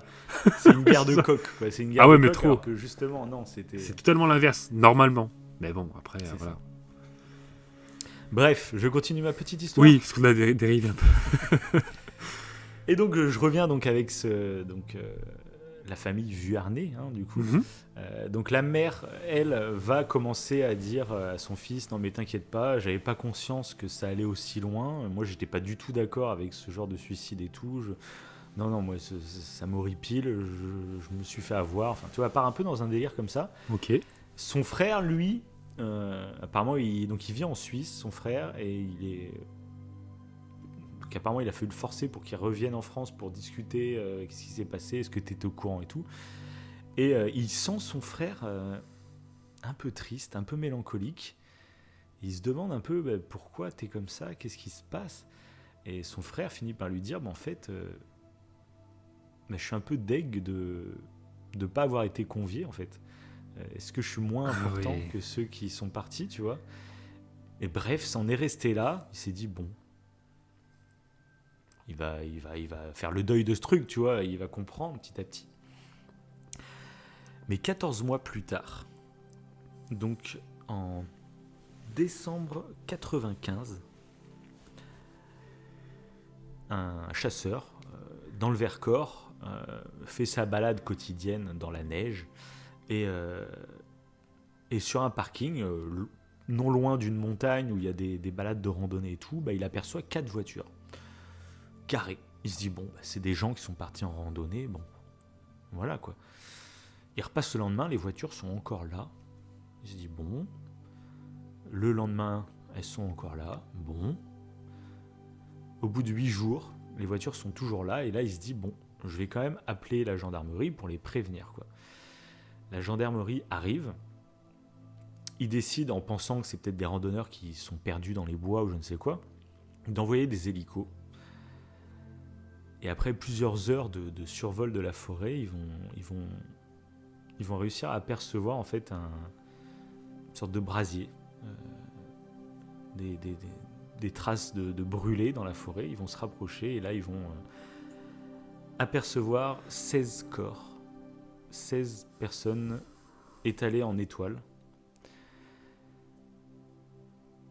Et ce sera des adeptes de la secte, dont la mère et le frère que je te parlais de la de mère famille aussi. Vernet, même la mère. Donc voilà, on va retrouver. Ils vont tous être exécutés avec des balles dans les têtes, à part 2. Donc la police va conclure qu'en fait, ils sont tous drogués. Donc ils sont tous drogués. Ils ont commencé à s'endormir. Il y aura un enfant aussi parmi. Donc un enfant. Non, il y a même 2 enfants, je crois, 2 enfants. Je ne sais plus exactement les âges, mais il y a 2 enfants parmi le groupe. Et il y a 2 personnes qui vont attendre que tout le monde s'endorme. Ils vont les exécuter avec une balle dans la tête. Ils vont enflammer le brasier. Ils vont se suicider en se tirant une balle dans la tête et tout le monde va brûler. Voilà. Et donc, comme je t'ai dit, il y a la mère qui a fait croire pendant plus d'1 an qu'elle regrettait et tout. En fait, finalement, pas du tout. Enfin, c'est ce qu'on arrive à en conclure. Hein. Ou est-ce qu'elle s'est droguée et elle pensait pas qu'elle allait, je sais pas, participer à un truc du genre? C'est particulier, ouais. C'est ça qui est assez particulier, mais on va se dire que, bon, déjà ça va faire du bruit parce que là ça touche la France. Donc c'est là finalement, même si on en avait parlé dans les médias et tout, en France, de ce qui s'était passé, parce que c'est quand même quelque chose d'impressionnant. Et puis la Suisse, c'est des voisins, donc forcément quand il arrive un truc comme ça, on en parle aussi en France. Mais là ça arrive en France, donc on se dit... Et puis en plus, on pensait que la secte était éteinte après les premiers massacres. Et là maintenant on se dit, mais en fait, ils avaient combien d'adeptes en fait ? Est-ce que ça va pas se reproduire, ce genre de truc ? C'est la grosse question. Et le 22 mars 1997, donc là il va y avoir une histoire assez rocambolesque. C'est que pareil, une maison va prendre feu. Et à l'intérieur, on va trouver 5 cadavres, 3 hommes et 2 femmes, tous adeptes aussi de la secte. Mais là où ça va être assez troublant, c'est que ces gens avaient des enfants. Et ces enfants, du coup, vont témoigner. Ils vont expliquer qu'en fait, leurs parents étaient en dépression depuis ces massacres, parce que clairement, en fait, ils étaient dégoûtés de ne pas avoir fait partie de l'élite qui était en transit.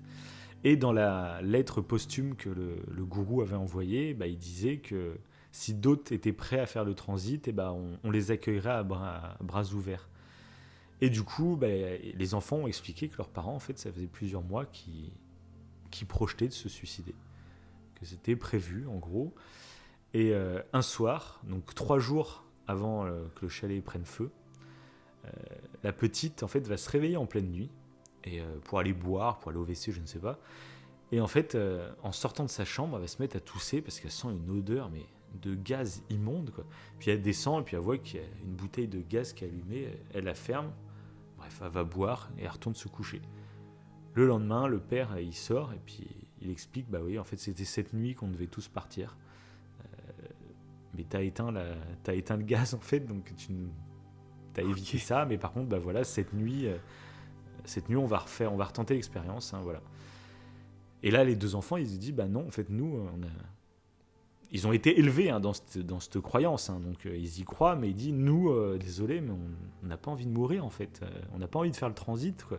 Puis les parents, ils font, ok, on accepte, c'est votre choix, il n'y a pas de souci, on le fera pas, alors, allez. Sauf que la nuit d'après, les 2 gamins se lèvent et les bouteilles étaient allumées de gaz. Donc les gamins vont éteindre, et là, le lendemain, les parents vont désolé, voilà, bon, allez, si vous voulez... partez à l'extérieur, mais par contre, vous ne nous empêcherez pas, nous, on va le faire, par contre. Et c'est pour ça que les 2 enfants ont survécu, parce que la nuit d'après, là, la maison va vraiment prendre feu, et les parents vont mourir brûlés. Voilà. Et du coup, on aura ce témoignage qui est assez troublant de gens qui, tellement en fait, ils croyaient à ce transit. Ils voyaient pas la mort comme quelque chose, comme une fin. Ils voyaient la mort comme un passage. Ils se disaient, ouais, on prend des médocs, on s'endort, et puis finalement, voilà, on se sentira même pas brûlé, on se sentira rien, quoi. Et c'est assez terrifiant, faut le dire. Ouais. Mais là où il va y avoir encore un rebondissement dans cette affaire, et oui, cette affaire est folle, c'est que les familles donc menées entre autres par le fils Vuarnet, comme je te disais, vont commencer à relever des points de détail un peu bizarres concernant donc les morts dans le Vercors. Ils vont repérer des éléments qui paraissent un peu incohérents, comme par exemple la fusion des corps. Il y a certains morceaux, genre des bras, des mains, qui ont totalement été désintégrés par le feu. Et c'est quelque chose qui, a priori, en fait, est peu probable, juste avec un brasier. Pareil, il va y avoir des taux de phosphore anormalement élevés qu'on va retrouver sur le sol et sur les corps, qui, pareil, ça n'a pas lieu d'être normalement. Ils vont retrouver aussi une jambe où le tibia sera complètement carbonisé, mais la chaussure, elle, sera intacte. Complètement intacte, avec les lacets n'auront même pas fondu. Et il dit ça, en fait, tous ces éléments, c'est pas possible avec un brasier. Les températures n'auraient pas pu être assez hautes pour désintégrer des os de la peau et tout. La chaussure aurait dû cramer avec le reste. Le phosphore, généralement, le phosphore, en fait, c'est une matière qui est inflammable au contact de l'air. Et donc, tu peux pas déposer du phosphore comme ça. Si tu le déposes, le phosphore, c'est genre sur le bois pour qu'il prenne feu. En fait, il prend feu immédiatement. Donc, c'est pas viable. Et il dit, en fait, le phosphore est surtout utilisé dans des armes comme les lance-flammes. Et du coup, ça expliquerait aussi, par exemple, pourquoi la chaussure est restée intacte. Parce qu'en fait, le jet de flamme a touché le tibia. Et en plus, grâce à un lance-flamme, on peut atteindre des chaleurs qui désintègrent complètement les corps. Sauf qu'on n'a retrouvé aucun lance-flamme sur les lieux du crime. Et du coup, là, commence à se développer une théorie de se dire, en fait, est-ce qu'il y a pas est-ce que c'est pas une exécution ? Est-ce que c'est vraiment des suicides, toute cette histoire ? En plus, il y aura des témoignages qui diront qu'il y a eu 3 voitures cabriolets noires qu'on a vu descendre de la montagne la nuit. A priori, ils ont tous été exécutés. C'est donc plus flippant, du coup. C'est ça. Donc là, toutes les théories flambent. Et c'est ça que je trouvais très intéressant pour conclure un peu cette affaire. C'est que, à la suite de ça, on a commencé à se dire, mais en fait, on ne sait pas qui était réellement dans cette secte. Est-ce que Dimambro, Luc Jouret étaient les 2 seuls cerveaux ? Est-ce que, par exemple, Tavachnik ne faisait pas partie ? Il n'y a rien eu, du coup, il a été en procès 2 fois. Une fois en procès normal, une fois en appel, en 2001 et 2006. Il est ressorti innocenté, parce que ça a été avéré qu'il avait donc écrit des textes, etc. Mais les textes n'étaient pas en soi des preuves qu'il avait voulu tuer, que les gens se suicident ou quoi, tu vois. Oui, il ne parlait pas de ça particulièrement. Donc, voilà. Ok. Il est ressorti totalement innocenté du truc. Mais on se dit, est-ce qu'il n'y a pas d'autres gens qui font partie de cette secte ? Et en plus, les familles des victimes ont commencé à se dire, ils apportent des faits en disant ça, pourquoi ? Et la justice, en fait, n'a pas voulu traiter plus les dossiers. Les familles des victimes ont commencé à trouver ça un peu louche. Donc il y a pas mal de théories qui ont commencé à se développer, comme quoi est-ce qu'il n'y aurait pas des gens importants, plus importants que ce qu'on nous a dit, qui faisaient partie de la secte ? Est-ce que finalement, est-ce que c'est vraiment un suicide ? Ou est-ce que c'est pas, on n'a pas exécuté pour faire taire des gens, pour faire taire des choses ? Est-ce qu'il n'y a pas des gens puissants qui seraient aux commandes de tout ça ? Et donc là, c'est ça que j'ai trouvé très marrant, c'est que c'est des sectes, et sur le coup, tu te dis, tiens, est-ce que, comment on fait pour devenir aussi basculer dans une telle folie qu'on en vient à faire des choses comme ça ? Et pourtant, en fait, là, le comportement que beaucoup ont à la suite de ces affaires, c'est de fantasmer tout ça. Et juste en posant la question aux médecins légistes, aux spécialistes du feu, etc., qui ont analysé les scènes de crime et tout, en fait, c'est totalement improbable que ce soit un lance-flamme, tout simplement, parce que si, en fait, un brasier peut totalement carboniser des corps, D'accord. Donc c'est ça que j'ai trouvé excellent, c'est que je regardais, il y a certains documentaires qui n'en parlent pas de cette version-là. C'est dans d'autres documentaires que j'ai vus où il y a les spécialistes qui ont vraiment travaillé sur l'affaire qui témoignent, qui disent mais en fait si, pourquoi vous dites que c'est impossible et que c'est faisable que par un lance-flamme? Mais si, totalement, c'est totalement possible dans un brasier. Ils sont obligés de rajouter du mystère, quoi. C'est ça. Et puis il disait, genre là, vous me parlez de phosphore qui aurait, donc par un lance-flamme, il fait mais on le voit très bien. Là, en regardant les brûlures, là, vous avez pris que le cas de la chaussure. Ou possiblement, c'est vrai que c'est bizarre, il y a la chaussure, elle est intacte, et du coup, ça serait un lance-flamme qui aurait... Il fait pas du tout. Il fait, il y a plein d'incendies. On retrouve des cartes d'identité totalement nickel. Tout simplement parce qu'en fait, dans l'incendie, l'air, il est brassé avec les chaleurs, etc. Et il y a plein d'éléments qui peuvent voler dans un décor, etc. Par exemple, une carte d'identité, donc, qui va tomber sur le sol. Et la cendre, qui elle aussi, du coup, est balayée dans l'air, va s'étaler sur la carte d'identité, et le feu va prendre par-dessus, et la carte d'identité va être totalement protégée. Et dans un putain d'incendie qui a détruit une maison, tu peux retrouver une carte d'identité nickel. Oui, ça me rappelle des théories du complot à l'époque du 11 septembre. Tu vois, on avait retrouvé des cartes d'identité de certains terroristes dans l'avion. C'est vrai qu'on se demandait comment c'est possible. Mais en fait, ça peut s'expliquer comme ça. Dans plein d'incendies, n'importe quel pompier pourra vous le dire. Que si, des fois, on retrouve pas forcément une carte d'identité, tu vois. La carte d'identité, oui, c'est pratique, peut être voilà, mais ça peut être n'importe quel, même un papier qui te paraît ultra fragile, tu peux le retrouver intact dans un incendie. Et du coup, j'ai fait... Alors, c'est horrible, j'imagine, pour les familles des victimes, c'est horrible. Mais du coup, ce que j'ai remarqué avec ce podcast des Voix du crime, c'est qu'ils sont en train de partir dans un gros fantasme là-dessus aussi, quoi. Ça part aussi dans un autre délire. Alors, ils ont peut-être pas tort, j'en sais rien. Mais eux, ils sont clairement guidés par leurs émotions, par le fait... voilà, il y avait un psychologue justement qui en parlait. Ça, on en avait parlé aussi dans The Last of Us, part 2. Donc, on va pas spoiler le jeu. Mais on en avait parlé que l'humain, en fait, a un besoin de justice. Quand il se passe quelque chose d'horrible dans ta vie, tu as besoin d'une justice. C'est limite cathartique. Psychologiquement... tu peux totalement vriller s'il n'y a pas de justice. Ça fait partie de notre construction mentale, en fait. On a besoin d'une justice. Et des fois, s'il n'y a pas justice, on est capable de partir très très loin. Et là, j'ai un peu l'impression que c'est ce qui leur arrive.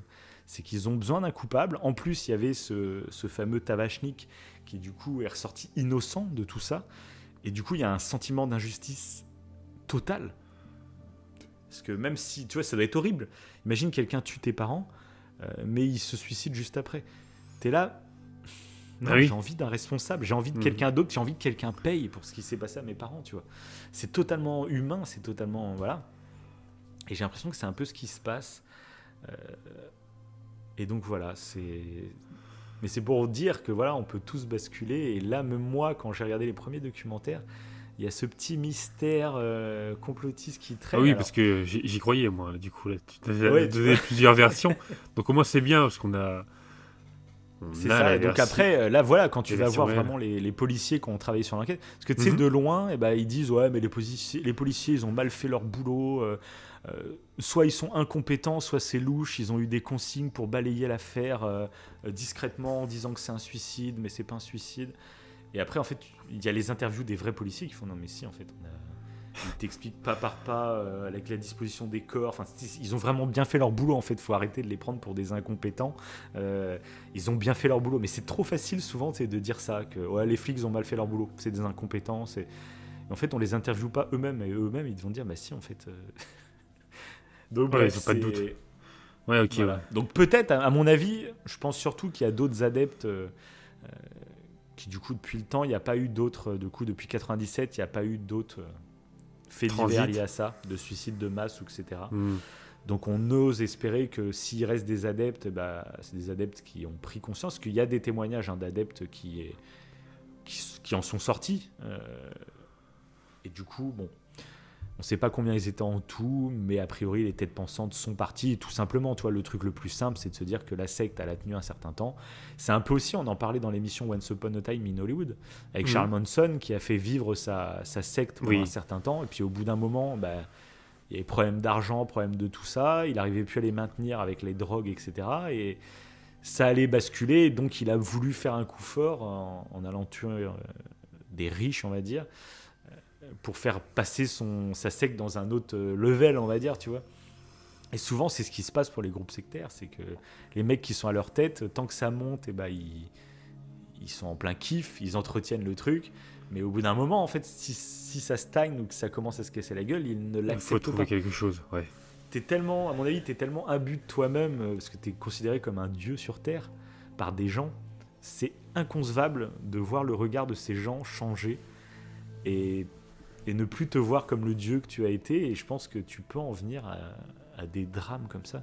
Et je pense, moi honnêtement, après tout ce que j'ai regardé beaucoup de documentaires du coup, de tout ce que j'ai vu, honnêtement, je pense que c'est ce qui s'est passé tout simplement et que c'est horrible parce qu'il y a des gens qui ont perdu la vie, tout ça autour d'un mouvement comme ça, voilà. Voilà. Ça me fait penser. Ouais, c'était une histoire assez. Ouais, t'as avec bien beaucoup aimé, de du coup, rebondissements. cette histoire, Ouais, en ouais. plus, tu vois, tu vois. Oui, il y avait pas mal de rebondissements. Et du coup, je la connaissais pas. Vraiment pas pour le coup. Le nom m'a. Ouais, mais faisait le nom, on en a écho. déjà parlé. Ouais, c'est Même, pour ça. Même la tuerie dans le Vercors, c'est assez connu quand même. Tu l'as peut-être vu, mais t'étais pas rentré en détail dans le Non, truc, du tout. C'est assez connu en France, quoi, quand même. Mais ça me fait penser que parfois certains gourous, ça on n'en a pas forcément parlé. Là, de ce qu'on sait, les leaders du moins étaient conscients de ce qu'ils faisaient et ils étaient vraiment, j'ai envie de dire, malsains. Mais parfois il y a des leaders qui pensent vraiment à tout ce qu'ils véhiculent et ça aussi c'est particulier. En fait, c'est des personnes qui, un peu comme le Joker. En fait, on parlait du Joker, qui sont dans un délire, on va dire entre guillemets, et ils pensent vraiment ce qu'ils font. Et sauf que c'est encore pire parce qu'après il y a des gens qui les suivent, donc ça entretient leur délire. Et du coup, les gens après qui les suivent, peut-être eux se sentent bien et ils se sentent défendre une cause. Et ça va être c'est compliqué, je trouve aussi ça. C'est ce côté-là où certains leaders sont... Mais même en plus, ce que j'ai envie de dire, c'est qu'il y a des... moi, j'avais regardé le documentaire Netflix Wild Country. Ok. C'est un documentaire sur une secte que je conseille vraiment à tout le monde. Ah, tu m'en avais parlé. C'est une secte, en fait...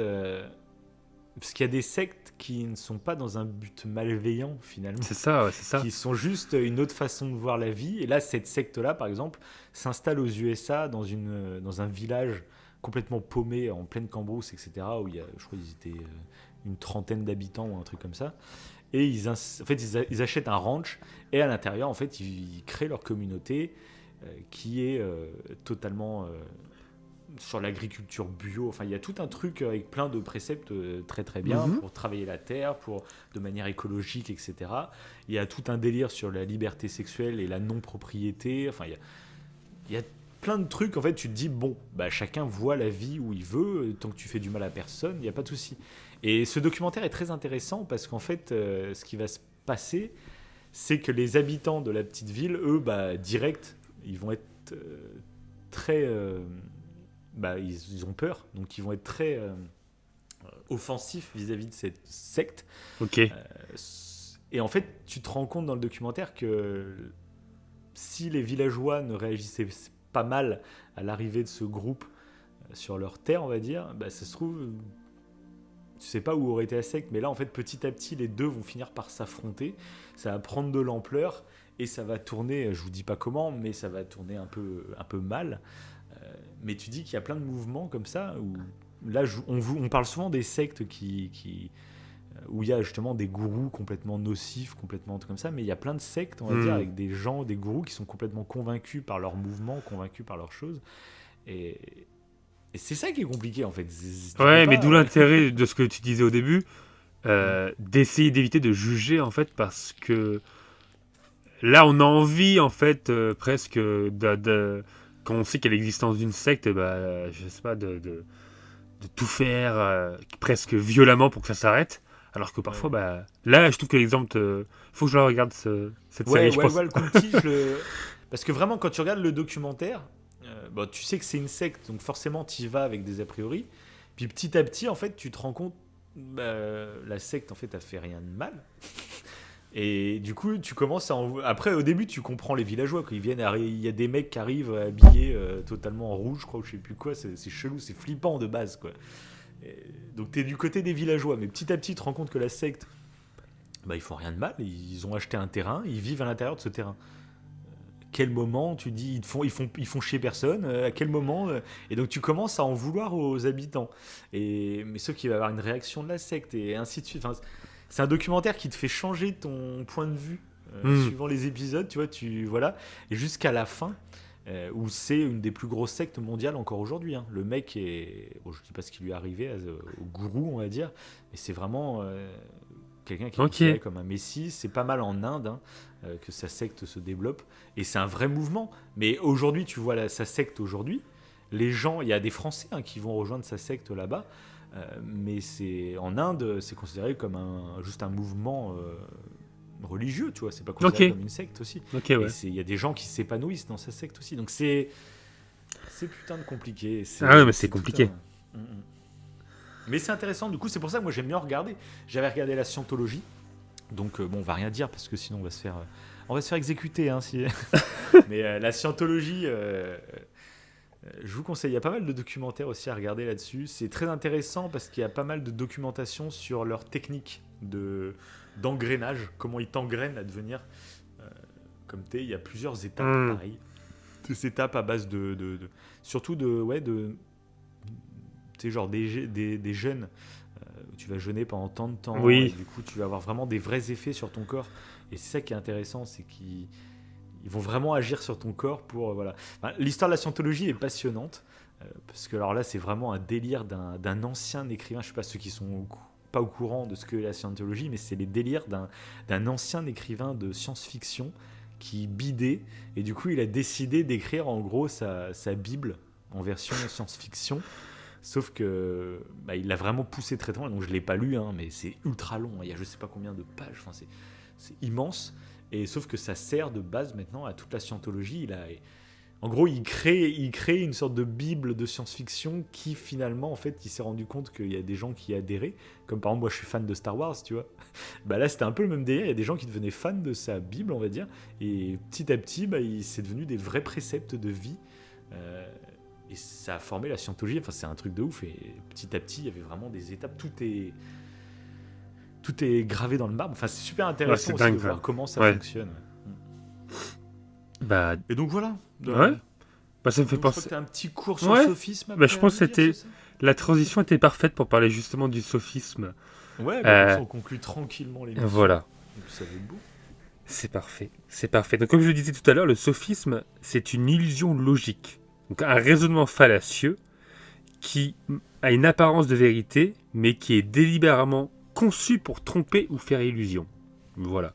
Donc là, c'est peut-être pas forcément clair. Un exemple peut-être plus parlant, c'est que les sophistes, qui sont à l'origine du mot sophisme, étaient des penseurs de la Grèce antique, qui développèrent la rhétorique et dont le but était principalement de persuader un auditoire, bien souvent au mépris de la vérité elle-même. Donc là, ça paraît peut-être un petit peu plus clair. Ça fait penser peut-être à certains leaders qui vont utiliser du coup des raisonnements fallacieux, même si c'est pas du tout la vérité. Et j'ai des exemples précis, comme ça sera peut-être plus pertinent pour comprendre. Et ça joue sur les biais cognitifs, clairement, sur les biais de raisonnement. C'est pour ça que tout le monde peut se faire avoir. Mais ce qui est intéressant de savoir, c'est que le sophisme, parfois on en fait sans s'en rendre compte. On appelle ça le paralogisme. Donc c'est une erreur involontaire dans un raisonnement sans intention d'induire en erreur. C'est-à-dire qu'on utilise du sophisme sans faire attention. Et il y a plein de trucs comme ça. Et il y en a un, je trouve, qui est vraiment plus souvent, qui est plus général, c'est l'appel à la nature. En fait, c'est quand on dit que si quelque chose est naturel, c'est meilleur pour la santé. Et c'est vrai que ça pourrait paraître logique. Dans justement les mouvements New Age, ça peut être le cas. Oui, mais c'est naturel, donc c'est bon. Et non, pas forcément. D'ailleurs, j'ai un exemple très pertinent. C'est un traitement bio. C'est la bouillie bordelaise. Donc c'est bio, c'est naturel, pas de souci. Sauf que c'est un traitement végétal qui peut causer des troubles respiratoires quand on le met, des irritations nasales ou encore des problèmes au niveau du foie et du rein chez les individus qui sont infectés par cette bouillie bordelaise. En fait, c'est néfaste. Parce que ce qui est naturel, c'est chimique, et ce qui est chimique, c'est naturel. À partir du moment, où on comprend ça... C'est tellement le cas, ça. Moi, ça, je le remarque. Mais c'est un peu tout ce marketing de... il faut du bio, c'est ça. vert. En fait, ce qu'il faut se rendre compte, c'est qu'il y a vraiment des grosses sociétés qui l'utilisent juste à des termes de marketing pour vendre. Et du coup, tout à fait. On mélange un peu tout. Et c'est vrai que ce côté... le nombre de fois que je l'ai entendu, j'ai pris un traitement, c'est 100% naturel... mais en fait, c'est pas un argument normalement, ça n'a aucun rapport en fait.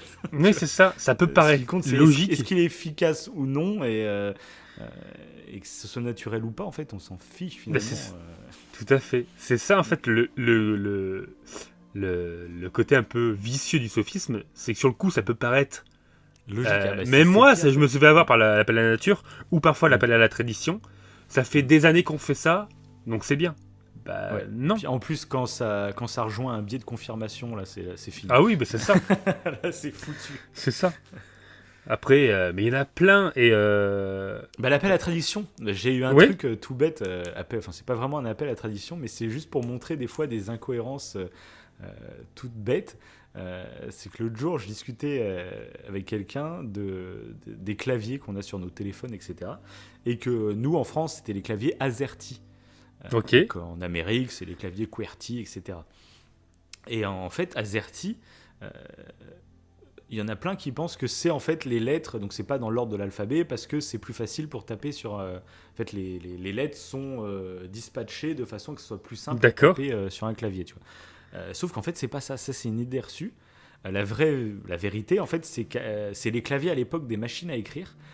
En fait, avant, quand t'appuyais sur une touche, ça faisait partir une sorte de petite... je sais pas si tu vois les machines à écrire, toi, un petit truc d'encre qui partait, une petite lamelle, tu vois, qui partait. Et en fait, ils étaient obligés d'éloigner les lettres qu'on utilisait le plus les unes des autres, parce que si, genre, t'appuyais sur une lettre qui est juste à côté de l'une de l'autre, les deux s'entrechoquer. D'accord, ok, ouais. Voilà. Et du coup, c'est pour ça qu'ils ont créé le clavier AZERTY, de façon à ce que les lettres qu'on utilise le plus et qui se suivent potentiellement soient assez éloignées pour que les lamelles ne se rentrent pas l'une dans l'autre. C'est pour ça qu'en anglais, c'est le QWERTY, parce qu'ils n'ont pas le même langage que nous, donc ils n'utilisent pas les mêmes lettres plus souvent que nous, etc. Et du coup, maintenant qu'on est sur des ordinateurs et tout, en fait, il y a des claviers qui sont beaucoup plus adaptés à notre façon de taper, où tu poses tes deux mains et en fait, ça serait beaucoup plus rapide de taper. Sauf qu'on ne les utilise pas pour ça, pour cette raison, parce qu'on est habitué, parce qu'on apprend. Donc, je ne sais pas si ce n'est pas vraiment un appel à la tradition, mais c'est un mélange, je pense. On est habitué à avoir des claviers d'une telle sorte qui aujourd'hui n'ont plus aucune logique. Si on apprenait maintenant à tes enfants, t'apprends... Alors je sais plus, j'aurais dû regarder avant l'émission. Je sais plus comment ça s'appelle. Il y a un clavier qui est totalement adapté pour le français. Et c'est, par exemple, tu sais, les mecs qui traduisent quand genre Macron il parle à la télé, tu sais, ils font des... le langage des signes. Les sous-titres juste en... Non, les sous-titres juste en dessous. Oui, ok, oui, tout à fait, en gros, oui. Ils ont des claviers beaucoup plus adaptés, justement, pour les doigts. Et du coup, c'est marrant de voir qu'il n'y a aucune raison valable, mais comme c'est comme ça qu'on fait depuis toujours, on laisse. Puis tout le monde est content de son clavier. D'ailleurs, t'as raison, parce que je crois que l'appel à la tradition, justement, j'ai vu que c'était relié à un biais cognitif qu'on appelle le biais statu quo, si je me suis pas trompé. Et c'est un biais, en fait, qui fait qu'on préfère rester dans l'immobilité, dans l'inaction, plutôt que changer quelque chose dans notre vie. Et donc, c'est un peu une peur du changement, parce que souvent, c'est encore une fois un biais. dans le sens, en fait, ça biaise notre raisonnement, dans le sens où si on essaie d'entreprendre quelque chose de nouveau, dans cette chose nouvelle, on va y voir plus les côtés négatifs que les côtés positifs. Et du coup, on va se dire, bon, bah vaut mieux rester sur un truc comme on faisait avant, parce qu'il y a moins de côtés négatifs. Mais non, en fait, c'est biaisé, pas du tout, au contraire. Et là, je trouve que l'exemple que tu disais est intéressant, c'est que, bah là, même moi, je me dis que ça me ferait bizarre de changer de clavier. Oui, en fait, c'est mieux. Alors qu'en fait, c'est mieux. Il y aura un temps d'adaptation forcément. C'est ça. Mais pour les générations d'après, etc., bah, ça serait beaucoup mieux. Mais non, ne changeons pas. Et ça me fait penser Et un truc aussi, un truc qui est marrant, c'est justement cet appel à la tradition.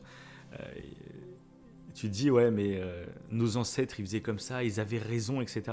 Mais souvent, en fait, nos ancêtres, bah, eux, ils étaient dans le mouvement, tu vois. Eux, ils ont inventé des choses pour qu'on évolue. Et du coup, rester dans l'immobilisme, finalement, pour moi, c'est insulter nos ancêtres qui, eux, étaient qui, eux, progressaient. Eux, ont trouvé des moyens pour réduire le temps de travail, pour réduire je ne sais quoi, tu vois. Et du coup, rester dans, genre, à l'ancienne, tu vois, bah, c'est pas les insulter. Ouais, je vois ce que tu veux dire. Mais du coup, en fait, ce n'est pas les honorer, on va dire presque. Ouais, je vois pas en quoi ça serait plus les honorer oui. justement de continuer de se servir de ce qu'ils nous ont appris et ce qu'ils ont aidé à évoluer et de continuer l'évolution en fait. Bref. Oui, tout à fait. Et il y en a un on part très loin, Là. Oui, mais il y en a un qu'on a utilisé, on en a parlé récemment en off. On appelle ça l'erreur du perfectionnisme. C'est si c'est pas parfait, on ne le fait pas. Oui, bah ça c'est ça. Et je trouve que là, il y en a un exemple pertinent que j'ai noté, c'est comme une personne qui parle, qui dit quel est l'intérêt de faire une campagne contre l'alcool au volant, parce qu'il y aura toujours des gens pour conduire bourré, donc ça n'a aucun intérêt. Si c'est pas parfait, s'il y a plus personne en fait qui conduise non bourré, ça sert à rien.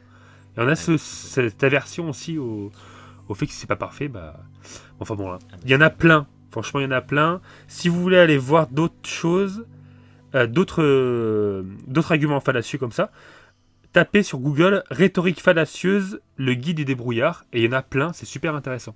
Parce que même nous, on se rend compte qu'on en utilise. Mais trop. Sûr. Nous, on n'est pas parfait. C'est pas parce qu'on. C'est ça. On dit des trucs. Justement, nous, on aime bien en parler parce que. Oui, voilà. Mais on peut manipuler sans faire exprès, en fait. C'est ça qui est intéressant. Bien sûr. C'est ça, tu utilises des arguments fallacieux sans t'en rendre compte. Et ce qu'on dit paralogisme, du coup. Mais ouais, c'est super intéressant. C'est un tout. Donc voilà, on est parti un peu loin par rapport aux sectes, etc. Mais je trouve que ça fait partie.